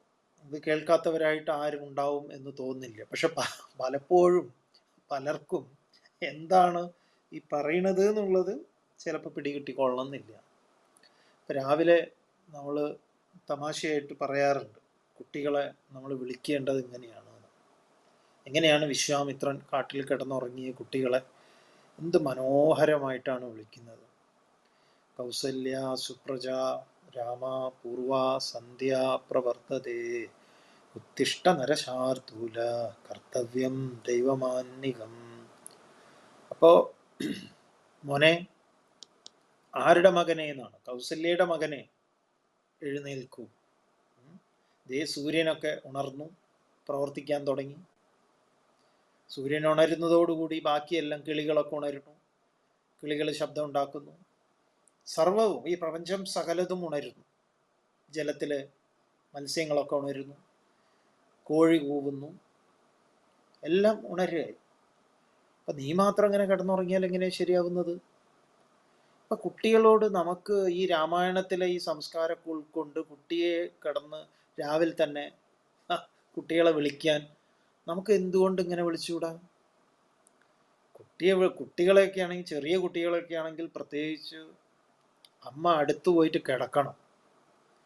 അമ്മ അടുത്ത് പോയി കിടന്നിട്ട് ഒന്ന് കെട്ടിപ്പിടിക്കുകയൊക്കെ ചെയ്ത് ഒന്ന് ചെവിയിൽ, കുട്ട എന്താണ് ഉണരണ്ടേ, ദേ കോഴി കൂവുന്നു, സൂര്യൻ ഉദിച്ചല്ലോ, കിളികളുടെയൊക്കെ ശബ്ദം കേട്ടോ, ദേ വെളിച്ചം വന്നല്ലോ, എഴുന്നേക്കണ്ടേ, എല്ലാവരും എഴുന്നേറ്റു. ഇങ്ങനെ പറഞ്ഞു ഒന്ന് ദേ അമ്മയുടെ കുട്ടൻ എന്നൊക്കെ പറഞ്ഞ്, അതിന് പകരം എന്താ നമ്മൾ ചെയ്യുന്നത്? ഇങ്ങനെ ഉറങ്ങിക്കൊണ്ടിരിക്കുന്ന കുട്ടിയെ ഒരൊറ്റ അടിയാണ്, എഴുന്നേക്കടാ അവിടുന്ന്, പോത്ത് പോലെ കിടന്നുറങ്ങാതെ. ഇവന്റെ ഇവന്റെ അല്ലെങ്കിൽ ഇവളുടെ മനസ്സിലേക്ക് നമ്മൾ ആദ്യം തന്നെ കടത്തി വിടുന്നത് ഒരു പോത്തിനെ കുറിച്ചാണ്. അപ്പൊ സൂര്യനെ കുറിച്ചൊന്നുമല്ല. അപ്പൊ പിന്നെ എങ്ങനെയാണ് ഒരു പ്രഭാതം തന്നെ നല്ലതാവുന്നത്? എങ്ങനെയാണ്? അപ്പൊ എങ്ങനെ കുട്ടികളെ ഉണർത്തണം? ഇത് രാമായണത്തിൽ നിന്ന് നമുക്ക് പഠിക്കാലോ. അപ്പൊ ഇങ്ങനെയാണോ നമ്മൾ ഉണർത്തുന്നത്? ഇങ്ങനെയാണ് നമ്മൾ കുട്ടികളെ ഉണർത്തുന്നതെങ്കിൽ രാമായണത്തിന്റെ ഒരു സംസ്കാരം നമ്മുടെ വീട്ടിലുണ്ട് എന്ന് നമുക്ക് പറയാം.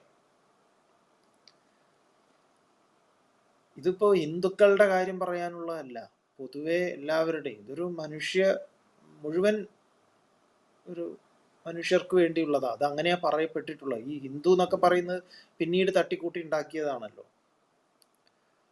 അപ്പൊ എല്ലാവരെ സംബന്ധിക്കുന്നതുമാണ്. എല്ലാവർക്കും ഇതിന്റെ റൈറ്റ് ഉണ്ട്, അവകാശമുണ്ട്. അല്ല ഇത് ഏതെങ്കിലും ഒരു വിഭാഗത്തിന് ഇതിന്റെ കോപ്പിറൈറ്റ് എടുത്ത് വെക്കാനുള്ള അവകാശവും അധികാരവും ആർക്കും നൽകിയിട്ടുമില്ല. ചിലരൊക്കെ രാമായണത്തെ കുറിച്ച് വേറെ ഏതെങ്കിലും മതസ്ഥരെന്തെങ്കിലും പറയുമ്പോൾ ചിലർ പറയും, നിങ്ങൾക്ക് എന്താ ഇതിൽ കാര്യം, നിങ്ങൾക്ക് ബൈബിളിനെ കുറിച്ചും ഖുറാനെ കുറിച്ചും പറഞ്ഞാൽ പോരെ. അങ്ങനത്തെ പൊട്ടന്മാർ നാട്ടിലുള്ള നാടാ നമ്മുടേത്. അവരാദ്യം തിരിച്ചറിയേണ്ടത് ഇത് എല്ലാവരും ഇതിന് അധികാരികളാണ് എന്നുള്ളതാണ്. ഈ ഹിന്ദുക്കൾ എന്ന് പറയുന്ന കുറച്ച് ആൾക്കാരുണ്ട്. നമ്മൾ സാധാരണഗതിയിൽ പറയുമല്ലോ, 10 പൈസയുടെ ബുദ്ധി ഇല്ലാത്ത ആൾക്കാരുണ്ട്. നമ്മൾ ഈ സന്ദർഭത്തിൽ പറയുകയാണ്, ഈ പുരാണിക് എൻസൈക്ലോപീഡിയ എന്ന് പറയുന്ന ഒരു സാധനമുണ്ട്. പുരാണവുമായിട്ട് ബന്ധപ്പെട്ട, പുരാണോ ഇതിഹാസവും ഒക്കെ ആയിട്ട് ബന്ധപ്പെട്ടിട്ടുള്ള നല്ലൊരു റെഫറൻസാണ്. നമുക്കൊക്കെ എപ്പോഴും സഹായകമായിട്ടുള്ള ഒന്നാണ്. ഈ മാർഗത്തിലുള്ളവർക്കൊക്കെ ഒരു റെഫറൻസാണ്. അപ്പോൾ ഒരാളുടെ പേര് നോക്കിക്കഴിഞ്ഞാൽ, ആ പേര് അത് എടുത്തു കഴിഞ്ഞാൽ ആ ആളുമായിട്ട് ബന്ധപ്പെട്ട സകല സംഗതികളും അതിലുണ്ടാവും. പുരാണങ്ങളെ സംബന്ധിച്ച്, ഇതിഹാസത്തെ സംബന്ധിച്ച്, ഉപനിഷത്ത്, ഇതിൻ്റെയൊക്കെ എൻസൈക്ലോപീഡിയയാണ് പുരാണിക് എൻസൈക്ലോപീഡിയ. അത് തയ്യാറാക്കിയിട്ടുള്ളത് വെട്ടമ്മാണിയാണ്. ഇങ്ങനെ എത്ര നല്ല സംസ്കൃതത്തിലെ ഗ്രന്ഥങ്ങളൊക്കെ ചിട്ടപ്പെടുത്തിയിട്ടുള്ള ആളുകളാണ്. അപ്പോ ഈ സംസ്കാരത്തെ സ്നേഹിക്കുന്ന, അല്ലെങ്കിൽ ഇതിനെ അടുത്തറിഞ്ഞിട്ടുള്ള എത്രയോ മഹാരഥന്മാരുള്ള നാടാണ്. ഇതൊന്നും അറിയാതെ നമ്മൾ ഒരു ദിവസം ഇരുന്നിട്ട് അങ്ങോട്ട് പറയുക ഓരോന്നും. എന്തായാലും സന്ദർഭവശാൽ പറഞ്ഞത്, ഇത് നമ്മുടെ വീടുകളിലൊക്കെ, ഇവിടെ സൂര്യനെ നോക്കിയിട്ടാണ് പറഞ്ഞത്. സൂര്യൻ ഉണർന്നു, അതിലൂടെ തന്നെ ബാക്കി എല്ലാം ഉണർന്നു രാമ. അതുകൊണ്ട് നീ ഉണരൂ, നമുക്ക് ഓരോ കാര്യങ്ങളൊക്കെ ചെയ്യാനുള്ളതാണ്. അപ്പൊ ഒരു പ്രഭാതം എങ്ങനെ ഉണർത്തണം ഒരാളെ, അതിപ്പോ കുട്ടികളാണെങ്കിലും ഇനി വേറെ ആരെങ്കിലും ആണെങ്കിലും, കിടന്നുറങ്ങുന്നവരെ ഉണർത്താൻ ഒരു 4 ഇടിയടിക്കുക എന്നുള്ളതിനപ്പുറത്ത് നമുക്ക് അവർക്ക് വലിയ പരിക്കൊന്നും ഏൽപ്പിക്കാതെ ഉണർത്തൽ എങ്ങനെയാണെന്നുള്ളത് നമ്മൾ പഠിക്കേണ്ടതുണ്ട്.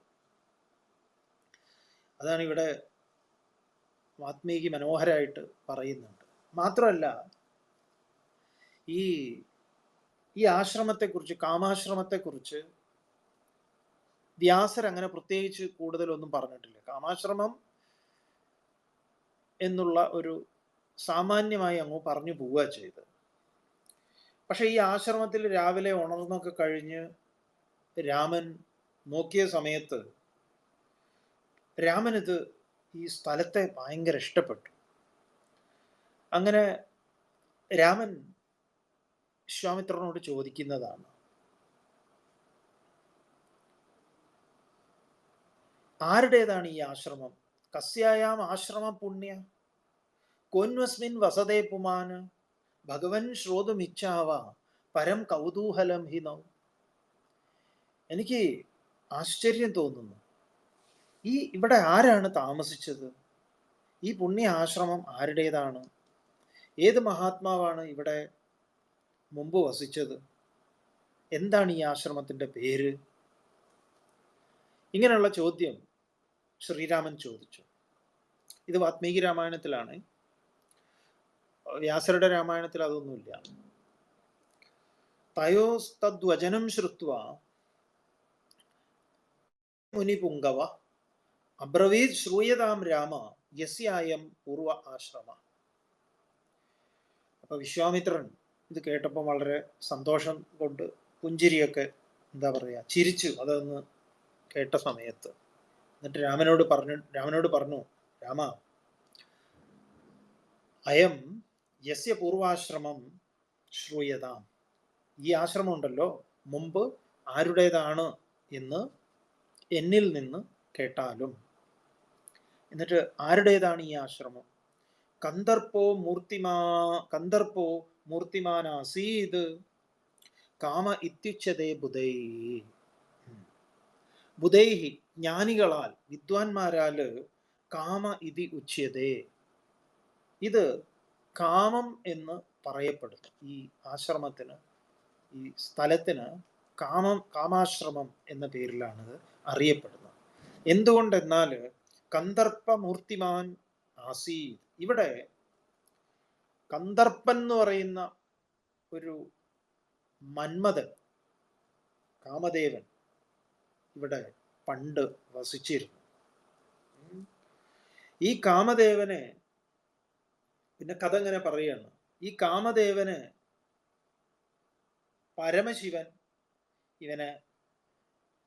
പരമശിവന്റെ നേത്രാഗ്നിയാൽ തന്നെ, ജ്ഞാനാഗ്നി കൊണ്ട് തന്നെ അവനെ ഭസ്മീകരിച്ചു എന്ന് പറയാം.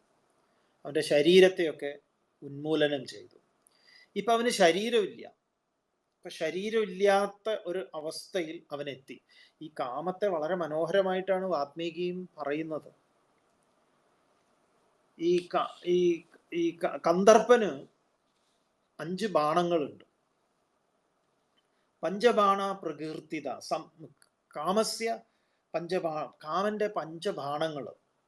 അത് ഏതൊക്കെയാണെന്നറിയോ? ഉന്മാദന സ്ഥാപനശ്ച ശോഷണ സ്തംഭനസ്തഥാ സമ്മോഹനസ്യ കാമസ്യ പഞ്ചബാണ പ്രകീർത്തിത. ഇത് വളരെ മനോഹരമായിട്ടുള്ളൊരു അവതരണമാണ്. എന്തൊക്കെയാണ്? ഉന്മാദനം ഉണ്ടാക്കുക. നമ്മുടെ രസനയെ ഉന്മാദം ഉണ്ടാവുന്നത് അങ്ങനെയാണല്ലോ. ഈ ഉന്മാദം എന്ന് പറഞ്ഞ ലഹരികളൊക്കെ ഉന്മാദത്തെ ഉണ്ടാക്കുന്നതാണ്. നമ്മുടെ രസനയെ തളർത്തുന്നതാണ് ഉന്മാദം. അതാണ് ഒരു ബാണം. മറ്റൊന്ന് താപന എന്ന് പറയാം. അത് ത്വക്കിനെ ചുട്ടുപൊള്ളിക്കുന്നതാണ്. ഇക്കിളിപ്പെടുത്താം, എന്തായാലും ത്വക്കിനെ നശിപ്പിക്കുന്നതാണ് താപനം. പിന്നെ ഒന്ന് ശോഷണം, കാതിനെ. മറ്റേതൊന്ന് സ്തംഭനം, ഗന്ധം, സമ്മോഹനം, രൂപം.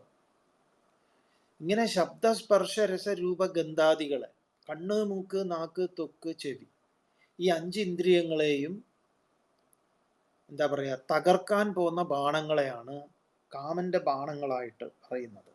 ഉന്മാദന സ്ഥാപനശ്ച ശോഷണ സ്തംഭനസ്തഥാ സമ്മോഹനസ്യ കാമസ്യ പഞ്ചബാണ പ്രകീർത്തിത. അങ്ങനെ പ്രകീർത്തിക്കപ്പെട്ടിട്ടുണ്ട് 5 ബാണങ്ങളിൽ കാമന്റെ ബാണങ്ങളാണ്. ഈ കാമനെ എന്ത് ചെയ്തതാ? ഇവിടെ വെച്ച് ശിവന്റെ നേത്രത്താൽ നിർദ്ദസ്തനസ്യ രൗദ്രേണ ചക്ഷുഷാ രഘുനന്ദന വ്യശീര്യന്ത ശരീരാദസ്വാദ് സർവഗാത്രാണി ദുർമതേ. അല്ലയോ രാമ, രൗദ്രേണ ചക്ഷുഷ, രുദ്രന്റെ ശിവന്റെ കോപത്താൽ തന്നെ അവൻ ദഹിക്കപ്പെട്ടു. ദുർമതേ സ്വാദ്, ദുർബുദ്ധിയായിട്ടുള്ള അവന്റെ ശരീരാത് സർവഗാത്രാണി വ്യശീര്യന്ത, അവന്റെ സർവ അംഗങ്ങളും എന്താ പറയാ ചിതറിപ്പോയി. പിന്നെ തസ്യ ഗാത്രം ഹതം തത്ര നിർദ്ദസ്യ മഹാത്മന അശരീരകൃതകാമ ക്രോധാത്. പിന്നെ അവന് എന്തുണ്ടായി എന്ന് പറഞ്ഞു കഴിഞ്ഞാൽ, അതെ, ക്രോധാത് ദേവേശ്വരേണ ഹി, പിന്നെ ഈ പരമശിവനാൽ തന്നെ ദഹിപ്പിക്കപ്പെട്ടു ഇവന്റെ ശരീരം. പിന്നെ അവന്റെ ശരീരം അവിടെ ഇല്ല. തസ്യ ഗാത്രം തത്ര ഹതം, അവന്റെ ശരീരം ഇല്ല. പിന്നെ അങ്ങനെ കാമൻ ശിവനാൽ ദേവേശ്വരേണ ക്രോധാത്, ക്രോധം ഹേതുവായിട്ട് അശരീരകൃതഹി, അവന് ശരീരമില്ലാത്തവനായി. അപ്പോ പിന്നെ ഇവൻ എന്തായി എന്ന് പറഞ്ഞാൽ വേറൊരു പുരാണത്തിൽ പറയുന്നു, ഇവനിങ്ങനെ ശരീരമില്ലാതെ ഇവനിങ്ങനെ അലഞ്ഞു നടക്കാൻ തുടങ്ങി. അപ്പോ എന്തായി? ഇവനൊരു സ്ഥാനം കൊടുത്തു. എവിടെയൊക്കെ സ്ഥാനം കിട്ടി?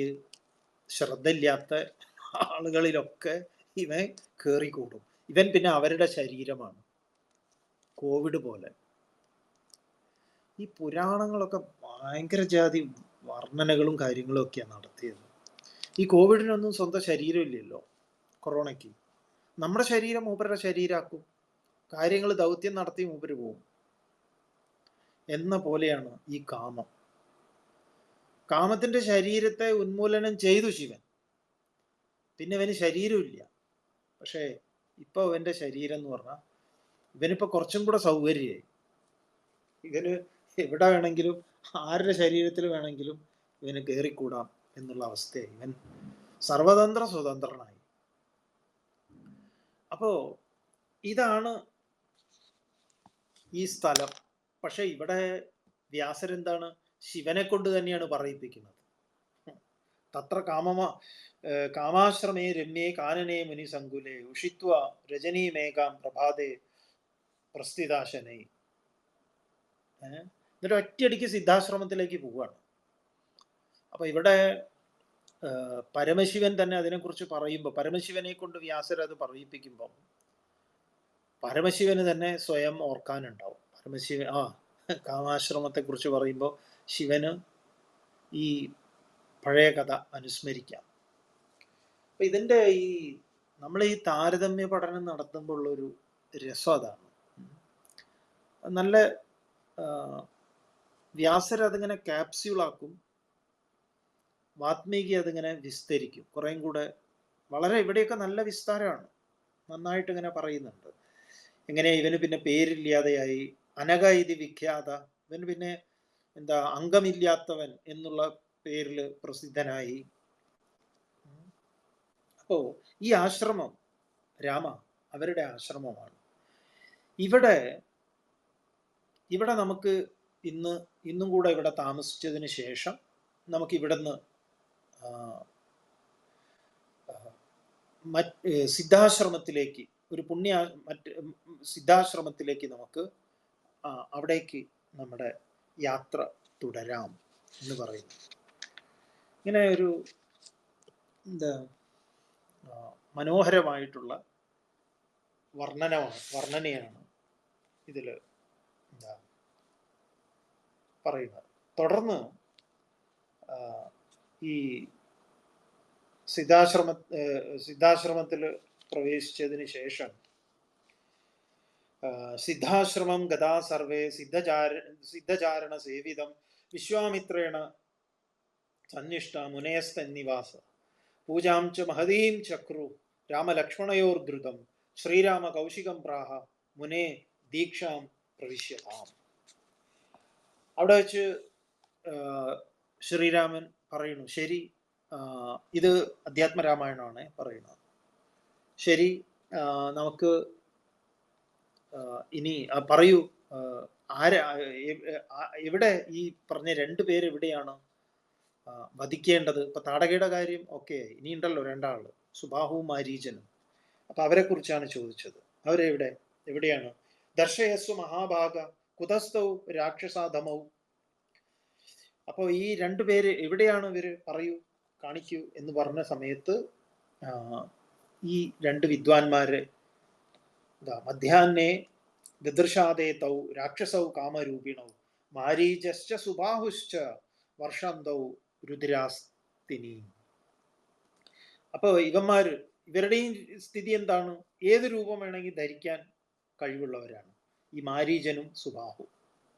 ഇവർ രണ്ടെണ്ണത്തിനെയും ഇവർ രണ്ടുപേരും എവിടെ എന്ന് ചോദിച്ചപ്പോഴേക്കും ഈ പറഞ്ഞ വിദ്വാൻമാര് വന്ന് ഈ രക്തവും എല്ലും മാംസവും ഒക്കെ ഇടാൻ തുടങ്ങി. ഉടനെ തന്നെ രാമോപി ധനുരാധായ ദ്വൗ ബാണൗ സന്തതേ സുധി ആകർണാന്തം സമാകൃഷ്യ വിസസർജ തയോ പൃഥക്. രാമൻ ഞാണു വലിച്ചു, തൻ്റെ കർണത്തിനത്രയും ഞാണു വലിച്ചുകൊണ്ട് വെവ്വേറെ രണ്ട് അസ്ത്രങ്ങളെ തൊടുത്തുകൊണ്ട്, രണ്ട് സങ്കല്പങ്ങളെ വെച്ചുകൊണ്ട് ഇവർ രണ്ടാൾക്കും കണക്കായിട്ട് അങ്ങോട്ട് എഴുതി കൊടുത്തു. ഇത് ഒന്ന് തയോരേകസ്തു മാരീചം,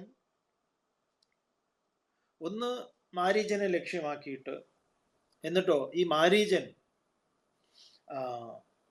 ഒരു സമുദ്രത്തിന്റെ സമീപത്ത് ചെന്ന് പതിച്ചു. ഇതൊക്കെ വാത്മീകി വിസ്തരിക്കുന്നുണ്ട്, എവിടെയാണ് ഇവനെ കൊണ്ടുപോയി എത്തിച്ചത് എന്ന്. വ്യാസർ ഒറ്റയടിക്കുകയാണ്.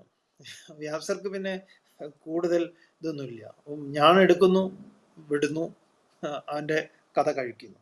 ഇവർ രണ്ടുപേരുടെയും ഇതേപോലെ ഇവർക്ക് മാരീചൻ പൂർണ്ണമായിട്ട് മാരീചൻ രക്ഷപ്പെടുന്നു. മാരീചൻ രക്ഷപ്പെടുക എന്ന് പറഞ്ഞാൽ സമുദ്രത്തിന്റെ ഉള്ളിൽ പോയിട്ട് ഒളിച്ചു മാരീചൻ. പിന്നെ അവിടെ ഇങ്ങനെ കാത്തിരുന്ന് ഈ അസ്ത്രം കാത്തിരിക്കുകയായിരുന്നു മാരീചനെ, എപ്പോൾ പൊങ്ങോ അപ്പം പിടിക്കാൻ കണക്കായിട്ട്. പക്ഷെ മാരീചൻ അതിൻ്റെ ഉള്ളിൽ തന്നെ ഇരുന്നു, പുറത്തേക്ക് ഇറങ്ങാതെ.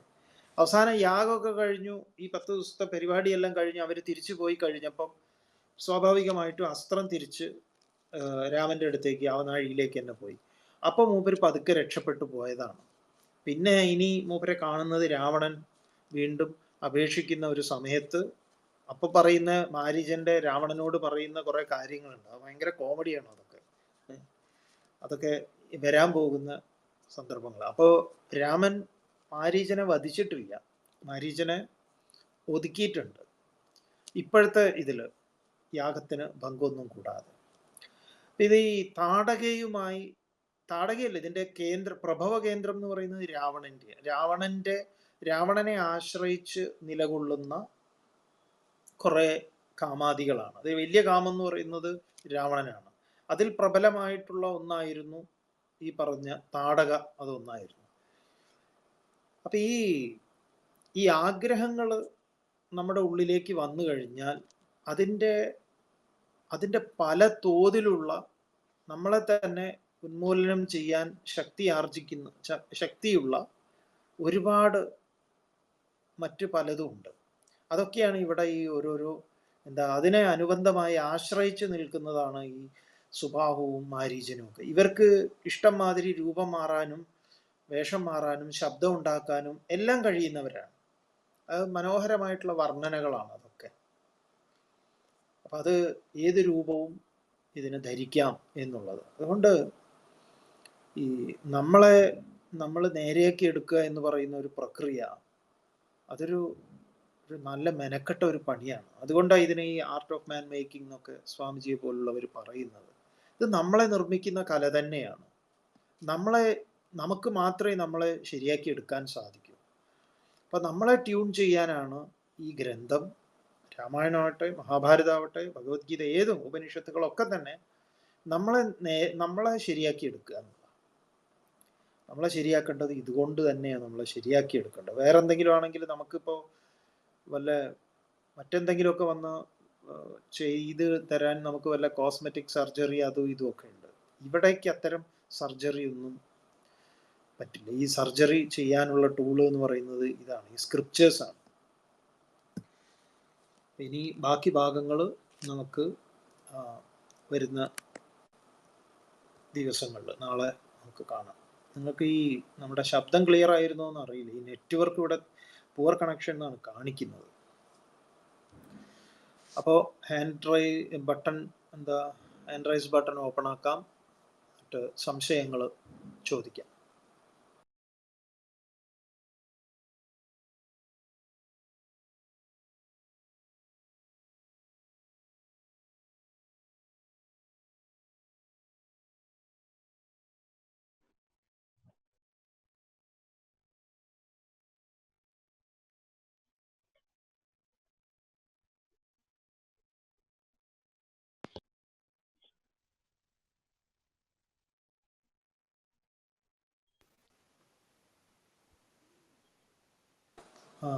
ഉഷാജി, ഡോക്ടർ ജി ഹരിയും. അല്ല, ഞാന് ക്വസ്റ്റ്യൻസ് ഒന്നുമില്ല. ഞാൻ ഗോപാലമാഷിന്റെ മരണത്തെ കുറിച്ച് ഇങ്ങനെ സ്വാമി എപ്പോഴും പറയാറുണ്ടായിരുന്നു. മാത്രമല്ല, മാതൃഭൂമിയില് പൂർവാശ്രമത്തെ കുറിച്ച് കുറെ ലേഖനങ്ങൾ എഴുതിയില്ലായിരുന്നു സ്വാമിജി? പരമ്പരയെ വന്നല്ലോ മാതൃഭൂമി പത്രത്തില്, സൺഡേ സപ്ലിമെന്റിൽ. ഒരു 2 വർഷം മുമ്പ്, 2 അല്ല 3 വർഷമായെന്ന് തോന്നുന്നു. പൂർവാശ്രമം എന്നുള്ള പേരിൽ. അതെ, അന്ന് ഗോപാലമാഷിനെ പറ്റി ദീർഘമായിട്ട് എഴുതിയിരുന്നു. അത് അന്ന് സംസാരിച്ചത് മരണത്തെ കുറിച്ചായിരുന്നല്ലേ സ്വാമിജി പറഞ്ഞു? മരണത്തെ കുറിച്ച് സംസാരിച്ചപ്പോഴാണ് പെട്ടെന്ന് അതിലോട്ട് ഇങ്ങനെ അതറിയണം എന്നുള്ള ഒരു ആകാംക്ഷ ഉണ്ടായി. അങ്ങനെ പോയി എന്നൊക്കെ പറഞ്ഞു. എന്തായാലും മരണം അദ്ദേഹത്തിന് ആത്മശാന്തി ഉണ്ടാവട്ടെ എന്ന് വിചാരിക്കുന്നു. ജഡായു സംവാദമായിരുന്നു അന്ന്. മാഷുടെ ആ മരണത്തെ കുറിച്ച് പറയുമ്പോൾ ഗീതയെ മാഷ് ഉദ്ധരിച്ചു. അപ്പോഴാണ് നമുക്ക് ആ പ്രഭാഷണമാണ് നമ്മളെ വല്ലാതെ അങ്ങോട്ട് സ്വാധീനിച്ചത്. ആ അന്വേഷണവും നമ്മുടെ അന്വേഷണവും അത് തന്നെയായിരുന്നു, മരണം എന്നുള്ളത് തന്നെയാണ്. ഷാജി കൃത്യമായിട്ടാണ് പറഞ്ഞത്. Thank you Swami, thank you. Swamiji, Kusuma teacher വന്നിട്ടുണ്ട്. കുസുമ ടീച്ചർ.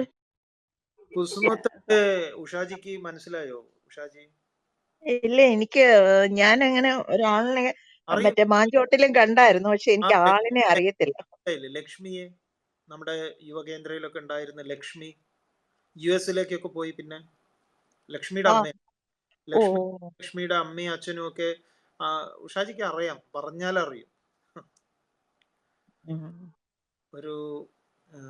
ഒരു ആശ്രമത്തിലേക്കൊക്കെ നമ്മളെ വിളിച്ചിരുന്നു. ആണോ? പറഞ്ഞാൽ അറിയും. നമ്മള് ഇവിടെ തിരുവനന്തപുരത്ത് തന്നെ ലക്ഷ്മിയുടെ കുസുമം പറയുമ്പോ അത് ചിലപ്പോ മനസ്സിലാവും, ചിലപ്പോ എളുപ്പത്തിൽ പറഞ്ഞു തരാൻ പറ്റും. ശരി ശരി ശരി. സ്വാമിജി, പിന്നെ എന്റെ ഇപ്പോഴത്തെ സ്വാമിജിയുടെ എനിക്ക് ചില ദിവസം ഒന്നും എനിക്ക് കേൾക്കാൻ നിലവിളക്ക് കൊടുത്തുകയും കുഞ്ഞുങ്ങളൊക്കെ ഇരിക്കുകയൊക്കെ ചെയ്യുമ്പോൾ എനിക്ക് ചിലപ്പം പറ്റാറില്ല. കുഞ്ഞുങ്ങളിപ്പോ ഇവിടെ ഉള്ളത് കൊണ്ട്. അപ്പൊ ഞാൻ ഇന്നത്തേത് മുഴുവൻ കേട്ടു. എനിക്ക് എല്ലാ ദിവസവും കേൾക്കണം എന്ന് ആഗ്രഹമുണ്ട്. എല്ലാ ദിവസവും നടക്കാറില്ല. അത് നിലവിളക്ക് എത്തിക്കുന്ന സമയമായതുകൊണ്ടാണ്. അല്ല, അത് യൂട്യൂബിലുണ്ട്, എപ്പോഴും എടുത്ത് കേൾക്കാം. യൂട്യൂബിലുണ്ട്, നമ്മുടെ ഈ പ്രൊഫൈലിൽ കാണുന്ന ചാനൽ അതിലുണ്ട്. സ്വാമിജിയുടെ ഞാനെടുത്ത് കേൾക്കാറുണ്ട് സ്വാമിജി, എപ്പോഴും കേൾക്കാറുണ്ട്. ഇപ്പോഴേ ഞാനിത് കേട്ടുകൊണ്ടിരുന്നപ്പോഴേ പിന്നെ ഒരു വ്യക്തിയായിട്ട് എത്രത്തോളം നല്ലവനായിട്ട് ജീവിക്കാം എന്നുള്ളതിന്റെ വ്യക്തമായ ഒരു കാഴ്ചപ്പാട് ഈ വിവരണത്തിലൂടെ എനിക്ക് കിട്ടുന്നുണ്ട്. ആ കാഴ്ചപ്പാട് നല്ലതുപോലെ വ്യാസനും വാൽമീകിയും ഒക്കെ നമ്മളിലേക്ക് സന്നിവേശിപ്പിച്ച് തന്നിട്ടുള്ളത് സ്വാമിജി വ്യക്തമായിട്ട് വിവരിക്കുന്നുമുണ്ട്. പക്ഷെ ഇത് മാത്രം മതിയോ ഇന്നത്തെ ജീവിത സാഹചര്യത്തിലെന്ന് എനിക്ക് സംശയം തോന്നാറുണ്ട്. കാരണം നമുക്ക് നമ്മളെ മാത്രമേ ഉയർത്താൻ ഒക്കൂ, അതൊക്കെ ശരി തന്നെയാണ്. പക്ഷെ അതേ സമയത്ത് ഈ ഈ ഏത് മേഖലയിൽ, ഇങ്ങനെയുള്ള മേഖലകളിലൊക്കെ തന്നെ നമുക്ക് വരുന്ന ഒരു സംശയം, എത്രത്തോളം ഒരു വ്യക്തി നല്ലതായി തീരുന്നോ ആ വ്യക്തിയെ ചവിട്ടി അരച്ചില്ലാതാക്കി തീർക്കുന്ന സമൂഹമാണല്ലോ ഇന്ന് പലപ്പോഴും പ്രോജ്വലിച്ച് കാണുന്നത്. അവിടെയും നമ്മള് ശക്തമായിട്ട് നിലനിൽക്കണമെന്നുണ്ടെങ്കിൽ അതിനെന്തെങ്കിലും എന്താ ക്യാപ്സ്യൂള് വ്യാസന്റെ ക്യാപ്സ്യൂൾ അതിനകത്ത് എന്തെങ്കിലും കിടപ്പുണ്ടോ? കാരണം ഒരു വ്യക്തിയുടെ എതിരെ വരുന്ന ഒരു ശക്തിയുടെ ആക്രമണം പലപ്പോഴും നമ്മൾ എത്രത്തോളം നിലനിൽക്കുന്ന സമയത്തും നമുക്ക് ഫേസ് ചെയ്യേണ്ടി വരാറുണ്ട്. അപ്പൊ ആ ഫേസ് ചെയ്ത് വരുന്ന സമയത്ത് നമ്മൾ എങ്ങനെയാണ് അതിനെ കാണേണ്ടത്? നമ്മള് തട്ടിക്കളഞ്ഞു പോകുമ്പോ പോലും നമ്മുടെ മനസ്സിന്റെ ഏതെങ്കിലും കോണുകളിൽ അതിനെ സ്വാധീനിക്കുകയില്ലേ? അതുകൊണ്ട് ഇങ്ങനെ ഒരു സംശയം എനിക്ക് തോന്നാറുണ്ട്. രാമനെ സംബന്ധിച്ചിടത്തോളം രാമന് കാട്ടില് ഉള്ള വേളകളിലെല്ലാം കാമത്തെ അതിജീവിച്ചു, അല്ലെങ്കിൽ സുബാഹുവിനെ മാരീചനെയൊക്കെ ഇല്ലാതാക്കാനുള്ള ഒരു പരിശ്രമം രാമനിൽ ഉണ്ടായിരുന്നു. അത് രാമനായിട്ട് തുടരുമ്പം മാത്രമല്ലേ. അതേസമയത്ത് ഈ രാക്ഷസീയ ശക്തികള് നമ്മുടെ ഈ പ്രപഞ്ചത്തില് രാമനേക്കാളും ശക്തരല്ലേ? ആ ഒരു ചോദ്യം എൻ്റെ മനസ്സിൽ പലപ്പോഴും തോന്നാറുണ്ട്. അതിന് സ്വാമിജിക്ക് എന്തെങ്കിലും മറുപടി തരാൻ കഴിയുമല്ലോ എന്നുള്ള വിചാരത്തിലാണ് ഞാനിപ്പോ ചോദിച്ചത്. അതെ, അതായത് ഇവർക്ക് രാമനേക്കാൾ ശക്തി ഉണ്ടാവുന്നത് രാമന് ശക്തി ഇല്ലാതെ ആവുമ്പോഴാണ്. അപ്പം എന്നിലെ രാമനാണോ ശക്തി, എന്നിലെ താടകയ്ക്കാണോ ശക്തി എന്ന് തീരുമാനിക്കുന്നത് ഞാനാണ്. എന്നിലെ രാമൻ ശക്തനാണ് എങ്കിൽ ഈ പറഞ്ഞ ഈ കാട്ടില്, നമ്മുടെ ചിത്തമാകുന്ന ഈ കാട്ടില് സ്വൈര്യവിഹാരം ചെയ്യാൻ താടകയ്ക്ക് സാധിക്കില്ല. നമ്മളെപ്പോഴാണ് ഈ യഥാ ഹി ധർമ്മസ്യ ശ്ലോകത്തെ മനസ്സിലാക്കേണ്ടത് അങ്ങനെയാണ്. അവിടെയുള്ള സംശയം ഇതാണ്, പിന്നെ ഇവർക്കാർക്ക് ഇപ്പൊ ശരീരം ഇല്ല എന്നല്ലേ സ്വാമിജി തന്നെ ഇപ്പൊ പറഞ്ഞത്. അപ്പൊ ശരീരം ഇല്ലാത്തവരല്ലേ ശരീരമുള്ള നമ്മളുടെ അടുത്തേക്ക് ഇപ്പോഴ് ഈ ശക്തമായ ആക്രമണ വിധേയരാക്കി തീർക്കുന്നത്. അപ്പോൾ ഈ ശരീരത്തിനെ നിലനിർത്താതെ നമുക്ക് സാധിക്കുമോ? എന്താ ഇതിന്റെ ഈ തത്വചിന്തയല്ലേ ഉൾക്കൊള്ളുന്നത്? താടകയ്ക്ക് ശരീരം ഇല്ല എങ്കിൽ രാമൻ എന്ന് പറയുന്ന ആൾക്ക് എവിടെയാ ശരീരമുള്ളത്? രാമനും അശരീരിയാണ്. നമുക്കിപ്പോ ഈ കാമനയെ എങ്ങനെയാണ് നമ്മൾ ജയിക്കേണ്ടത്? നമ്മുടെ വീണ്ടും വിചാരം കൊണ്ടാണ്. സിമ്പിളായിട്ട് പറഞ്ഞാൽ, ഇപ്പോ നമ്മൾ ഇന്നലെ ഒരു ഇന്റർവ്യൂ കണ്ടു. ഇന്നലെ ഒരു അവിചാരിതമായിട്ട് കണ്ടതാണ്. അതായത് പഴയ ജൂബിലി പ്രൊഡക്ഷന്റെ ഒരു ജോയ് മാത്യു അങ്ങനെ എന്തോ പറഞ്ഞിട്ടുള്ള ഒരാളാണ്, പ്രൊഡ്യൂസറാണ്, സിനിമയുടെ പഴയ പ്രൊഡ്യൂസറാണ്. അദ്ദേഹത്തിനെ ഒരാളിങ്ങനെ ഇന്റർവ്യൂ ചെയ്യാണ്. അപ്പൊ അദ്ദേഹം പറയുന്ന ഒരു കാര്യമാണ്, നമ്മൾ പെട്ടെന്ന് ഇങ്ങനെ റിലേറ്റ് ചെയ്യുന്നത് ഈ ഇത്തരം കാര്യങ്ങളിലൂടെയാണ്. അപ്പോ അദ്ദേഹത്തിനോട് പറഞ്ഞു, ഈ ന്യൂഡൽഹി എന്ന് പറയുന്ന സിനിമ ഈ ഹിന്ദിയിലും മറ്റ് അന്യഭാഷകളിലൊക്കെ അത് ചെയ്യുകയാണെങ്കിൽ അത് വളരെ ഇതാണ് എന്നൊക്കെ പറഞ്ഞിട്ട് ഈ തമിഴ്നാട്ടിലുള്ള ഫൈനാൻസർമാർ ഇവരെ സമീപിക്കുന്നുണ്ട്. ഇവരെ സമീപിച്ചിട്ട് അപ്പടി ഇപ്പടി എന്നൊക്കെ പറഞ്ഞിട്ട്, നിങ്ങളൊന്നും വേണ്ട, നിങ്ങൾ നിന്ന് തന്നാൽ മതി, ബാക്കിയൊക്കെ ഞങ്ങൾ ഏറ്റു, അങ്ങനെ ഇങ്ങനെ എന്നൊക്കെ പറഞ്ഞിട്ട് വലിയ കുറെ ഓഫറുകളും കാര്യങ്ങളും ഒക്കെ. അപ്പൊ ഇദ്ദേഹം പറഞ്ഞു, വേറെ ആരോ ഒരു ഫിലിം ഡയറക്ടറുടെ പേര് പറഞ്ഞിട്ട് പറഞ്ഞു, അദ്ദേഹം ചോദിച്ചു എന്നാ ചേട്ടാ ആയിക്കൂടെ എന്ന് ചോദിച്ചപ്പോ അപ്പോ എനിക്കിങ്ങനെ ഒരു ഇതായിരുന്നു. ഞാൻ എന്നിട്ട് ഈ നവോദയ അപ്പച്ചൻ അപ്പച്ചനോട് ചോദിച്ചു. അപ്പോൾ പറഞ്ഞു, അയ്യോ അതിനൊന്നും പോവല്ലേ, അതൊക്കെ വെറുതെ, അതൊക്കെ വലിയ ഏടാകൂടങ്ങളും അതിലേക്കൊക്കെ പോയി കഴിഞ്ഞാൽ ഒക്കെ വലിയ തലവേദനയാണ്. അപ്പൊ അതുകൊണ്ട് അതിന്റെ റൈറ്റ് എന്തെങ്കിലും കൊടുത്തിട്ട് കിട്ടുന്ന കാശ് എന്താണെന്ന് വെച്ചാൽ മേടിച്ച് അത് ചെയ്തോളൂ, അതിലേക്കൊന്നും പോവണ്ട, അതൊക്കെ തലവേദനയാണെന്ന്. അപ്പൊ പറഞ്ഞു വന്നത് എന്താന്ന് പറഞ്ഞാല്, ഈ അപ്പച്ചൻ ഇത് പറയുന്നത് അദ്ദേഹം പൂർണ്ണമായിട്ട് സ്വീകരിക്കുന്നു. ഇവിടെ ഈ അപ്പച്ചനെ നമ്മൾ കാണേണ്ടത് വിശ്വാമിത്രനായിട്ടും വസിഷ്ഠനൊക്കെ ആയിട്ടാണ്. അപ്പൊ അങ്ങനെ പറഞ്ഞു തരാൻ ഒരാളുണ്ടാവുമ്പോൾ ഈ ഏടാകൂടത്തിലേക്കൊന്നും പോവാതെ ഇരിക്കുന്ന ഒരു സമീപനം ഉണ്ടല്ലോ. ഇതാണ് കൊല്ലലും സ്വീകരിക്കലും ഒക്കെ തന്നെ. ഇങ്ങനെ നമുക്ക് ആരെങ്കിലും ഒക്കെ പറഞ്ഞു തരാൻ ഉണ്ടാവുന്ന സമയത്ത് കൃത്യമായിട്ട് അത് നമുക്കും കൂടെ ബോധ്യമാവുമ്പോൾ ഈ ഏടാകൂടങ്ങളിലൊന്നും പോയി തലവെച്ചു കൊടുക്കാതിരിക്കുന്നതാണ് നല്ലത്. പിന്നെ നേരിട്ടിട്ടുള്ള ആക്രമണങ്ങളാണെങ്കിൽ അതാണോ നിങ്ങൾ ചോദിച്ചത് എന്നുള്ളത് നമുക്കറിയില്ല. നേരിട്ടൊരാൾ നമ്മളെ തല്ലാൻ വരികയാണ് എങ്കിൽ അതിന് ഉത്തരം വേറെയാണ്. അതാണോ ചോദിച്ചത് കുസുമ? അല്ല, ഞാൻ അങ്ങനെ ഉദ്ദേശിച്ചിട്ടല്ല. ഇപ്പൊ നമ്മുടെ ഈ ചുറ്റുവട്ടത്ത് കാണുന്ന ഓരോ കാഴ്ചകൾ കണ്ടിട്ട് ന്യൂസ് വെച്ചോണ്ടിരിക്കുമ്പോ തോന്നിയതാണ്, അതുകൊണ്ടാണ് ഞാൻ ചോദിച്ചത്. പിന്നെ നമ്മൾ ഉന്മൂലനം ചെയ്യേണ്ടത് നമ്മുടെ ഉള്ളിൽ ജനിക്കുന്ന കാമം, ആഗ്രഹങ്ങളെ, അതാണല്ലോ ഗീതയിൽ പറഞ്ഞ യഥാ യഥാഹി ധർമ്മസ്യ ഗ്ലാനിർഭവതി അഭ്യുത്ഥാനമ ധർമ്മസ്യ തത് ആത്മാനം സൃജാമ്യഹം എന്നാണ്. ഇത് എവിടെയെങ്കിലും ജനിക്കുന്നതല്ലല്ലോ. അധർമ്മം ഉണ്ടാവുന്നത് എവിടെയാ? ഇപ്പൊ ഈ തോക്ക് വെച്ച് ഇവനെ കൊല്ലണം, കുട്ടിയെ കൊല്ലണം എന്ന് പറഞ്ഞവന്റെ ഈ തോക്കല്ല വിഷയം. ഇവന്റെ ഉള്ളിലാണ് പ്രശ്നം ഉണ്ടായത്. അത് അവന്റെ ഉള്ളിൽ തന്നെ ഈ തോക്ക് മേടിക്കുമ്പോൾ തന്നെ ഒരുത്തൻ പറഞ്ഞിട്ടുണ്ടാവും ഇതിന് ഈ ഏടാകൂടത്തിനൊന്നും പോണ്ടാന്ന്. അങ്ങനെ ആ കുട്ടിയുടെ ഭാഗത്ത് നിന്ന് ചിന്തിക്കുമ്പോഴോ കൊന്നയാളിന്റെ അല്ല കുട്ടിയുടെ ഭാഗത്ത് നിന്ന് ചിന്തിക്കുമ്പോഴോ? ഈ കൊല്ലപ്പെട്ട കുട്ടിയുടെ ഭാഗത്തുനിന്നോ? കൊല്ലപ്പെട്ട കുട്ടിയുടെ കൊല്ലപ്പെട്ട കുട്ടിക്ക് ഇത് തന്നെയാണ്, ഏടാകൂടത്തിന് പോയത് കൊണ്ടാണ് എന്നുള്ളതാണ്. കുട്ടിയെ സംബന്ധിച്ച് ഇത് തന്നെയാണ് ഉണ്ടാവുന്നത്. എല്ലാവരെയും സ്വാധീനിക്കുന്നതാണല്ലോ ഇത്. അതാണ് ചിന്മയാൻ സ്വാമികളോട് പണ്ട് ചോദിച്ചത്. ഒരു നിരപരാധിയായ കുട്ടി ആ കുട്ടിയുടെ ഷൂവിന്റെ ഉള്ളിൽ കരിന്തേൾ ഉണ്ടായി, തേള് കുത്തിയിട്ട് കുട്ടി മരിക്കുന്നു. അപ്പോ ഈ കുട്ടി മരിച്ചത് എന്തുകൊണ്ടാണെന്ന്. അപ്പൊ സ്വാമിജി ചോദിക്കുന്നത്, തേളിന്റെ സ്ഥിതി എന്തായി നിങ്ങൾ എന്താ ചോദിക്കാത്തത്? തേള് ഒരു ജീവനാണ്. തേളിന്റെയും കൂടെ മരണം എടുത്തു കഴിഞ്ഞാൽ ഈ ഡിസ്കഷൻ പൂർണ്ണമാവുള്ളൂ. നമ്മൾ പലപ്പോഴും നമ്മുടെ ചർച്ച ഭാഗികമാണ്. അതുകൊണ്ട് സ്ക്രിപ്റ്റേഴ്സിന് അങ്ങനെ ഭാഗികമായിട്ടല്ല ചർച്ച ചെയ്യുന്നത്, പൂർണ്ണമായിട്ടാണ്. അപ്പൊ നമുക്കിവിടെ ഇരവാദം അങ്ങനെയുള്ളതൊന്നുമില്ല. ഇതൊരു റിയാലിറ്റിയാണ്.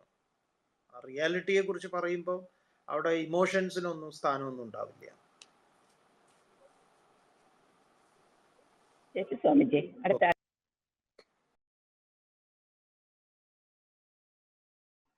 അടുത്തത് ബിജോയ്. നമസ്കാരം സ്വാമിജി. നമസ്കാരം ബിജോയ്, പറയൂ.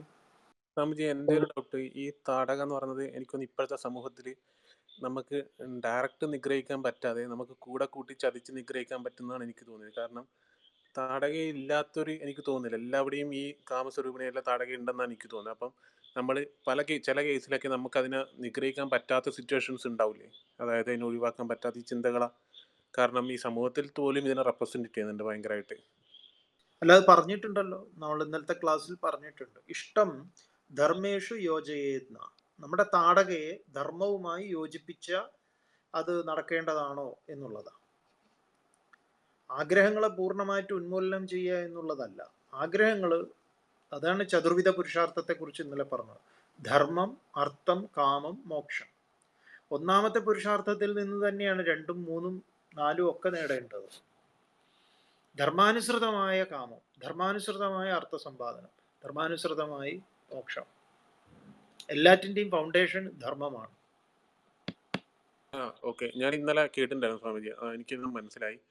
Okay okay Swamiji.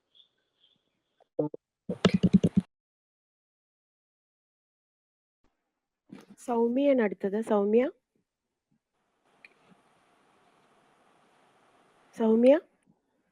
KVN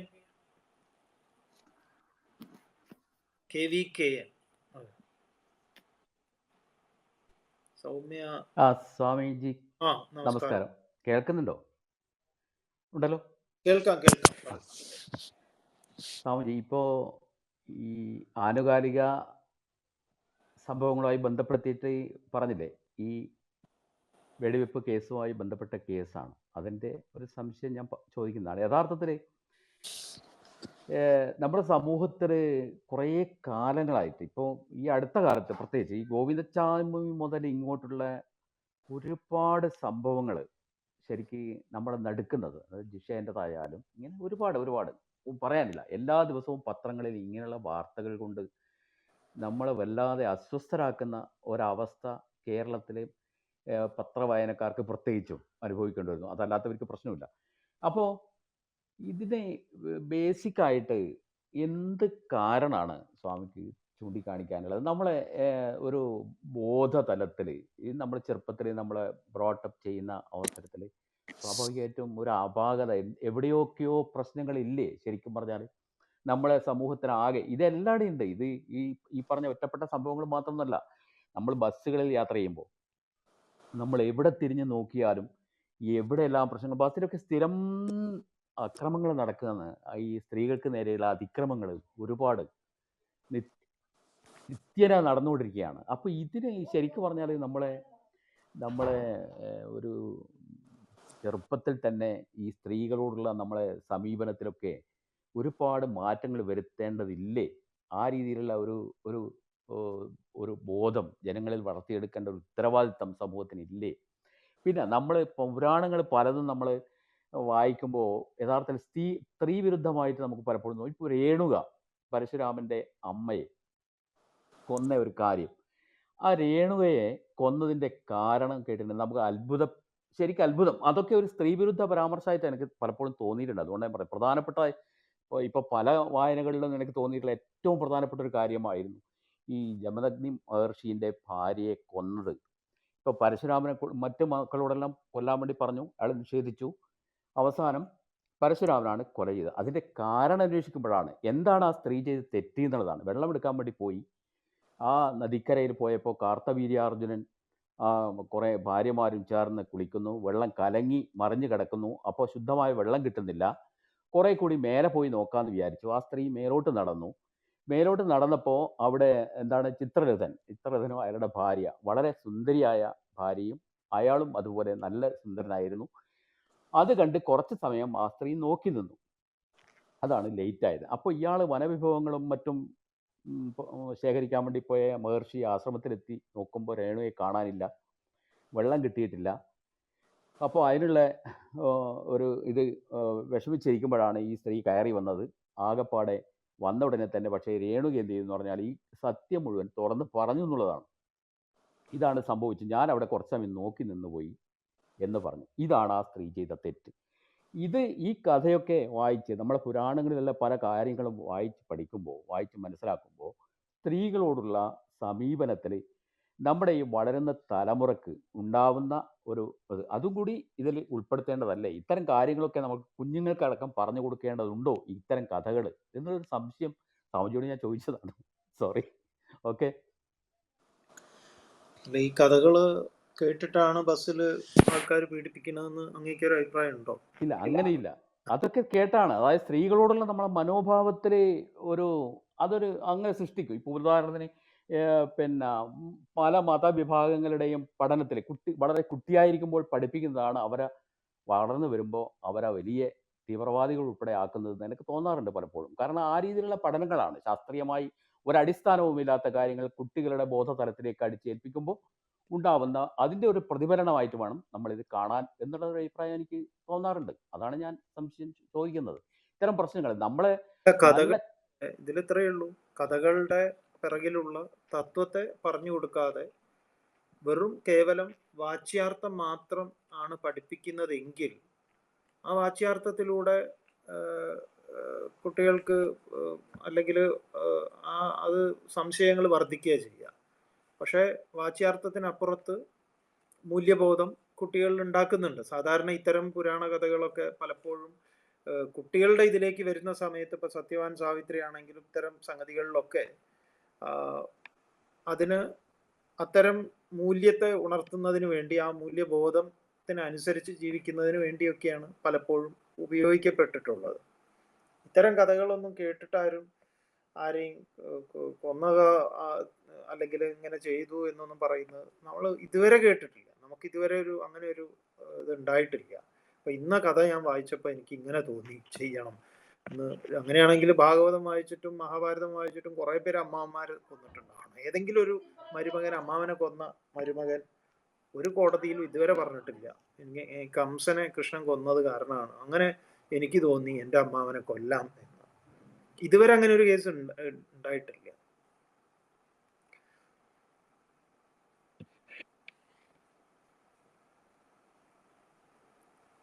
Swamiji ആദ്യം ആസ്ട്രേലിയയിലെ കുട്ടിയുടെ കഥ പറഞ്ഞിരുന്നല്ലോ, അത് അദ്ദേഹം കേട്ടില്ലെന്ന് തോന്നുന്നു. അത് തന്നെയാണ് നമ്മൾ പറഞ്ഞത്. ഈ കുട്ടികൾക്ക് ഇങ്ങനെ സംശയങ്ങൾ ഉണ്ടാകുമ്പം അതിന്റെ തത്വചിന്ത കൃത്യമായി നമ്മൾ പറഞ്ഞു കൊടുക്കേണ്ടതാണ്. ഈ കൊല്ലൽ എന്ന് പറഞ്ഞാൽ, ഇപ്പൊ താടക എന്ന് പറയുന്നത് അതൊരു സ്ത്രീയല്ല. നമ്മൾ തന്നെ നമ്മുടെ ഉള്ളിലെ ഇത്തരം ഒരു കുട്ടിയോട് പറയുകയാണ് അവനിങ്ങനെ ഐസ്ക്രീം കഴിക്കണം എന്നുള്ള ഒരു ഭയങ്കരമായിട്ടുള്ള, അല്ലെങ്കിൽ അവന്റെ ഹെൽത്തിന് തന്നെ കുഴപ്പം പിടിച്ച ചില സംഗതികൾ അവൻ ചോദിച്ചുകൊണ്ടിരിക്കുകയാണ്. അപ്പൊ അവനെ പറഞ്ഞു മനസ്സിലാക്കി കൊടുക്കണം, ഇത് മോന് തന്നെ ബുദ്ധിമുട്ടുണ്ടാക്കുന്നതാണ്, ഇത് നല്ലതല്ല, ഇതിൽ ഇന്നെന്ന വിഷാംശങ്ങളൊക്കെ ഉണ്ട്, അത് നമ്മുടെ ശരീരത്തിനെ കേടുവരുത്തും. അപ്പൊ ആ ചിന്ത മോൻ ഉന്മൂലനം ചെയ്യണം. അങ്ങനെ വരുന്ന കാര്യങ്ങളാണ് ഇങ്ങനെ കഥകളൊക്കെ ആയിട്ട് പറയുന്നത്. അപ്പൊ ഒരു ചെറിയ കുട്ടിയിലെ താടകയെ നമുക്ക് കാണിച്ചു കൊടുക്കാൻ പറ്റണം, വലിയൊരാളിലെ താടകയെ കാണിച്ചു കൊടുക്കാൻ പറ്റണം. ഇതൊക്കെ വളരെ എളുപ്പമാണ്. പക്ഷെ നമുക്ക് പലപ്പോഴും നമ്മളെ നോക്കാനാണ് പേടി.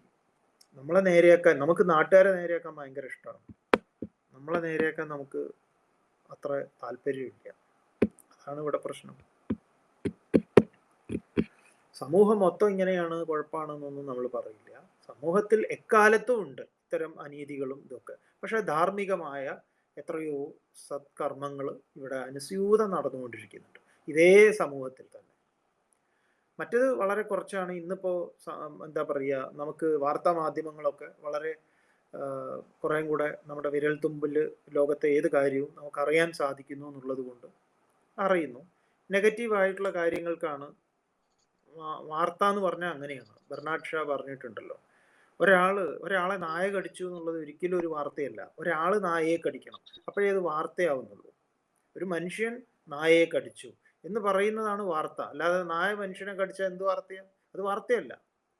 അപ്പൊ അതുകൊണ്ട് വാർത്ത എന്ന് പറയുന്നത് നമ്മൾ ഇതാണ് ലോകം എന്നും കരുതണ്ട.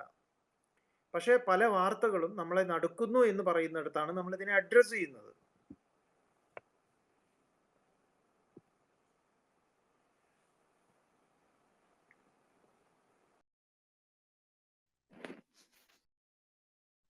സ്വാമിജി അടുത്തത് റഷീദാണ്.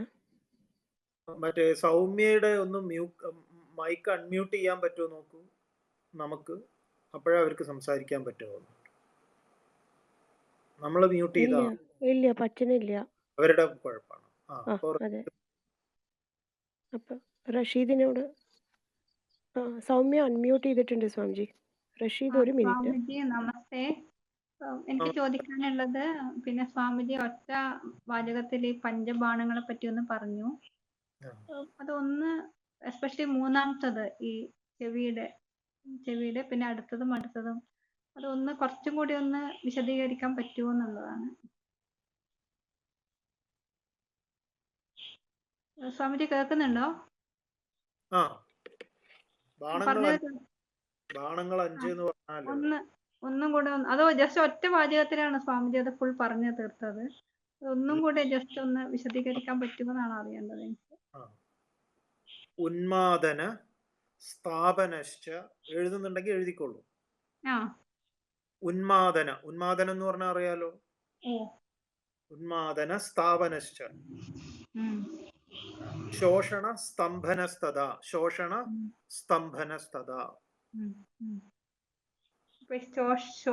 എന്ന് പറയുന്നത് ചെവിയായിട്ടാണ് സ്വാമി ബന്ധിപ്പിച്ചത്. ശ്ലോകം എഴുതിക്കോളൂ. ഓക്കെ. ശോഷണ സ്തംഭനസ്തദാ സമ്മോഹനശ്ച കാമസ്യ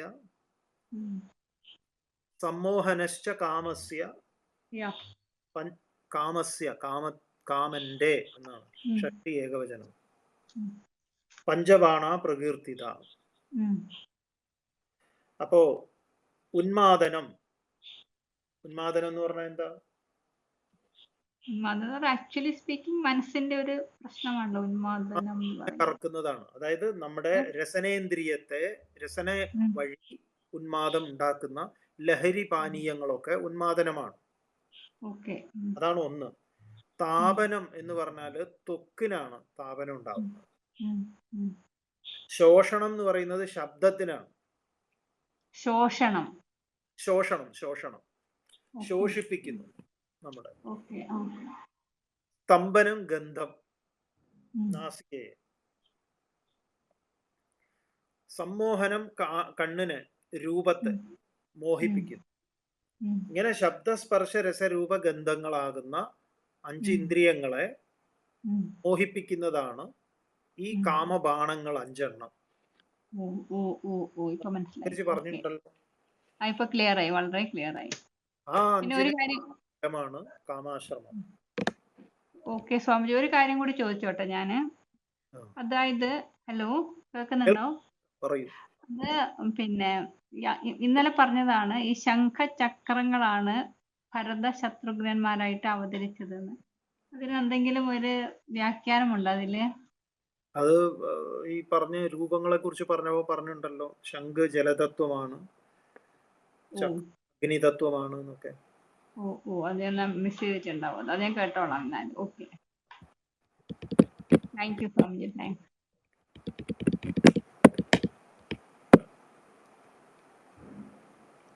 കഴിഞ്ഞോ? ആരാ? ബിനോയ്.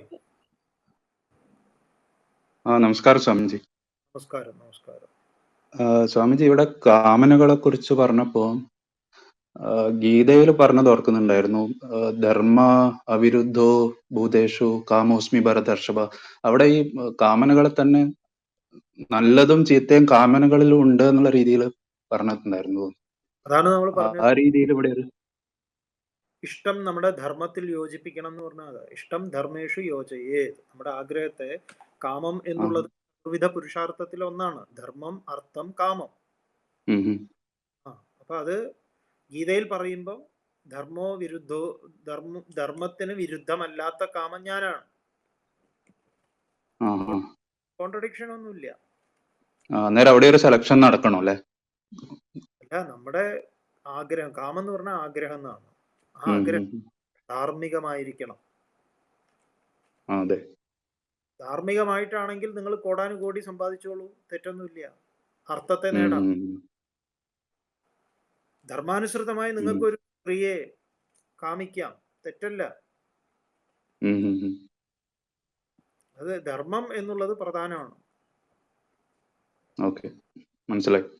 ഓ വിരുദ്ധോ ഭൂതേഷു കാമോസ്മി ഭരതർഷഭ. കൃത്യമാണ്. താങ്ക് യു സ്വാമിജി, മനസ്സിലായി.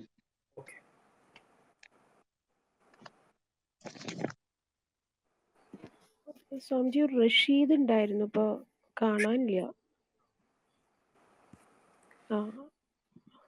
അപ്പോ നമുക്കൊരു പാട്ടൊക്കെ പാടിയിട്ട് ഒരു കീർത്തനയോ എന്തെങ്കിലും ആയിട്ട് അവസാനിപ്പിക്കാം.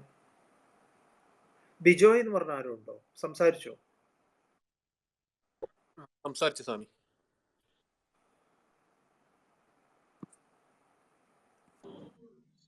പിന്നെ ആരാ? അമീനോ? അമീനാണ് ഇപ്പൊ വന്നത്. അമീൻ. ഹലോ, കേൾക്കുന്നുണ്ട്. ഓക്കെ, ചോദിച്ചോളൂ. ഞാൻ പാട്ട് പാടാണ്ട് വന്നതാണ്. KT മുഹമ്മദിന്റെ ഒരു പാട്ടാണത്. KT മുഹമ്മദിന്റെ പാടിയിട്ട് ബാബുരാജ് സംഗീതം ചെയ്തൊരു പാട്ടാണ്. സിനിമന്റെ പേര് എനിക്ക് ഓർമ്മയില്ല. 2 വരി പാടിക്കോളൂ. ആയിക്കോട്ടെ. ഇല്ലാ ദുനിയാവിൽ ഹൈർ ചെയ്യും പൂമാൻ, ഇല്ലാ കണ്ണുനീർ തുടക്കുന്നോനിൻ, ഇല്ലാ യതീമിനെ തുണക്കുന്ന മുസൽമാൻ. അല്ലാഹുവേ, ഇത് വല്ലാത്തൊരു സമാൻ. Thank you. ഉഷാറായിട്ടുണ്ട്. ഇൻഷാ അല്ലാഹ് നമുക്ക് ഇനിയും കാണാം. അപ്പോ കഴിഞ്ഞേ?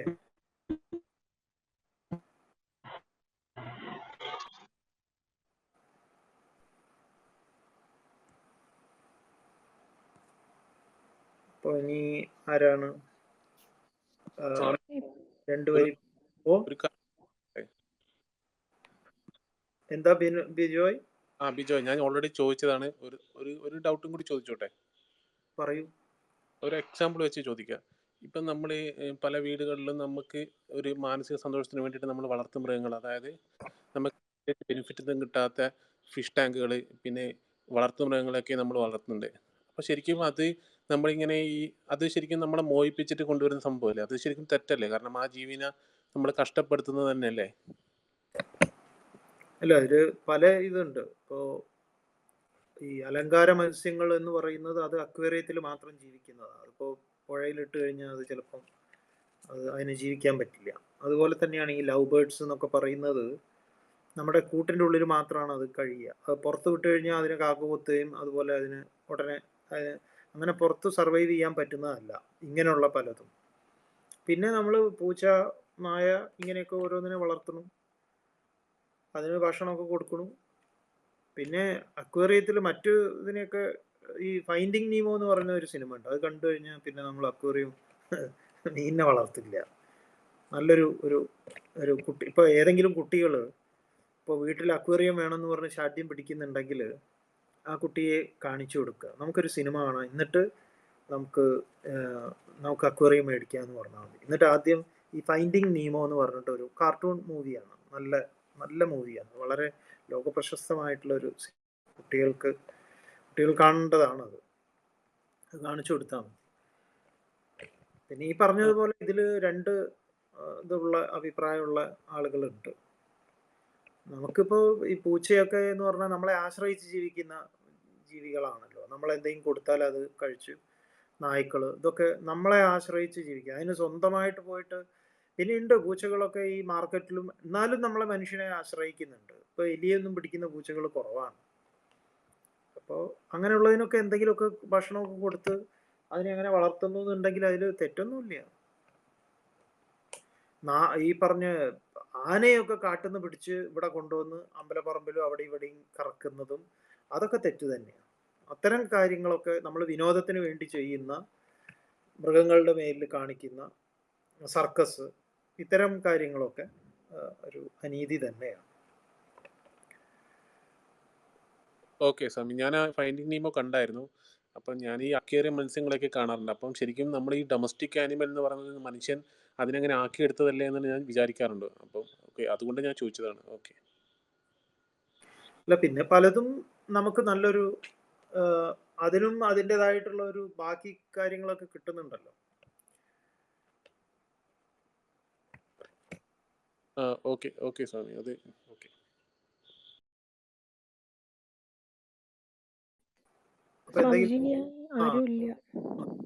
കണ്ണൻ എന്തെങ്കിലും ഉണ്ടോ ഇന്ന്? സ്വാമി, ഞാനൊരു ചെറിയൊരു വിരുദ്ധം ചൊല്ലാം. അത് ഒരു പാട്ടിന്റെ കുറച്ച് വരി, ഒരു ട്രൈ ആണ്. എന്റെ മൂക്ക് അടഞ്ഞു തന്നെ ഇരിക്കുന്നത്. ഞാൻ ട്രൈ ചെയ്യാം സ്വാമിജി. അത്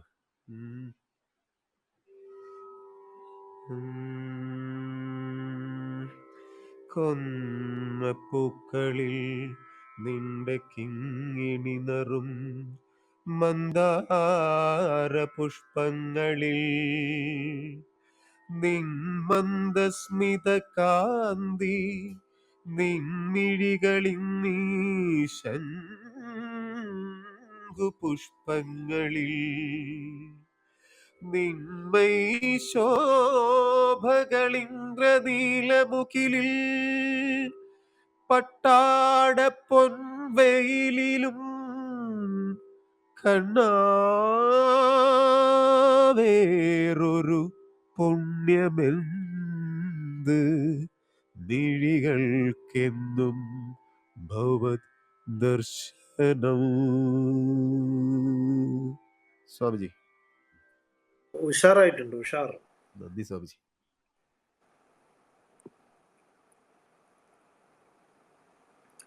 അപ്പോ എന്താ ലക്ഷ്മി, എന്തെങ്കിലും ഉണ്ടോ? എന്നിട്ട് നമുക്ക് സ്വാമിജി, ഞാൻ നൃത്തമാടു കൃഷ്ണ പറഞ്ഞിട്ടൊരു ഭജന ഉണ്ടല്ലോ, അപ്പൊ അത് ചൊല്ലാം.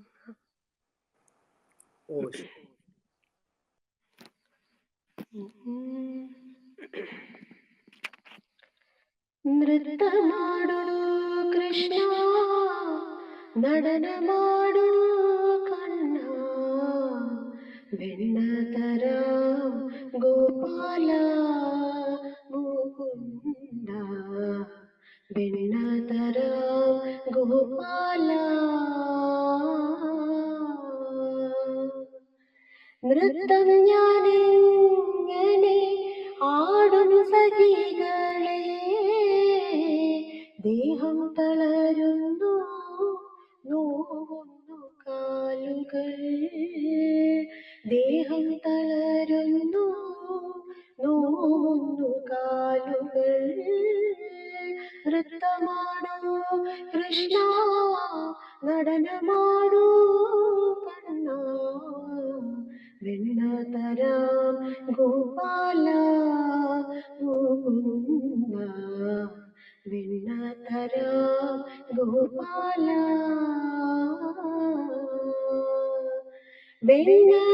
വെണ്ണയെനിക്കിഹ ആദ്യമായി നൽകണം തന്നിടുക വെണ്ണ വേഗം സഖികളെ തന്നിടുക വെണ്ണ വേഗം സഖികളെ നൃത്തമാടൂ കൃഷ്ണ നടനമാടൂ കണ്ണ വെണ്ണതരാം ഗോപാല മുകുന്ദ വെണ്ണതരാം ഗോപാല വെണ്ണ പിന്നീഹ ക്ഷീണമെല്ലാം തീർന്നു പാടൂ സഖികളെ നൃത്തം ഞാൻ വയ്ക്കുന്നു പാടൂ സഖികളെ നൃത്തം ഞാൻ വയ്ക്കുന്നു നൃത്തമാടൂ കൃഷ്ണ നടനമാടൂ കണ്ണ വെണ്ണതരാം ഗോപാല മുകുന്ദ വെണ്ണതരാം ഗോപാല.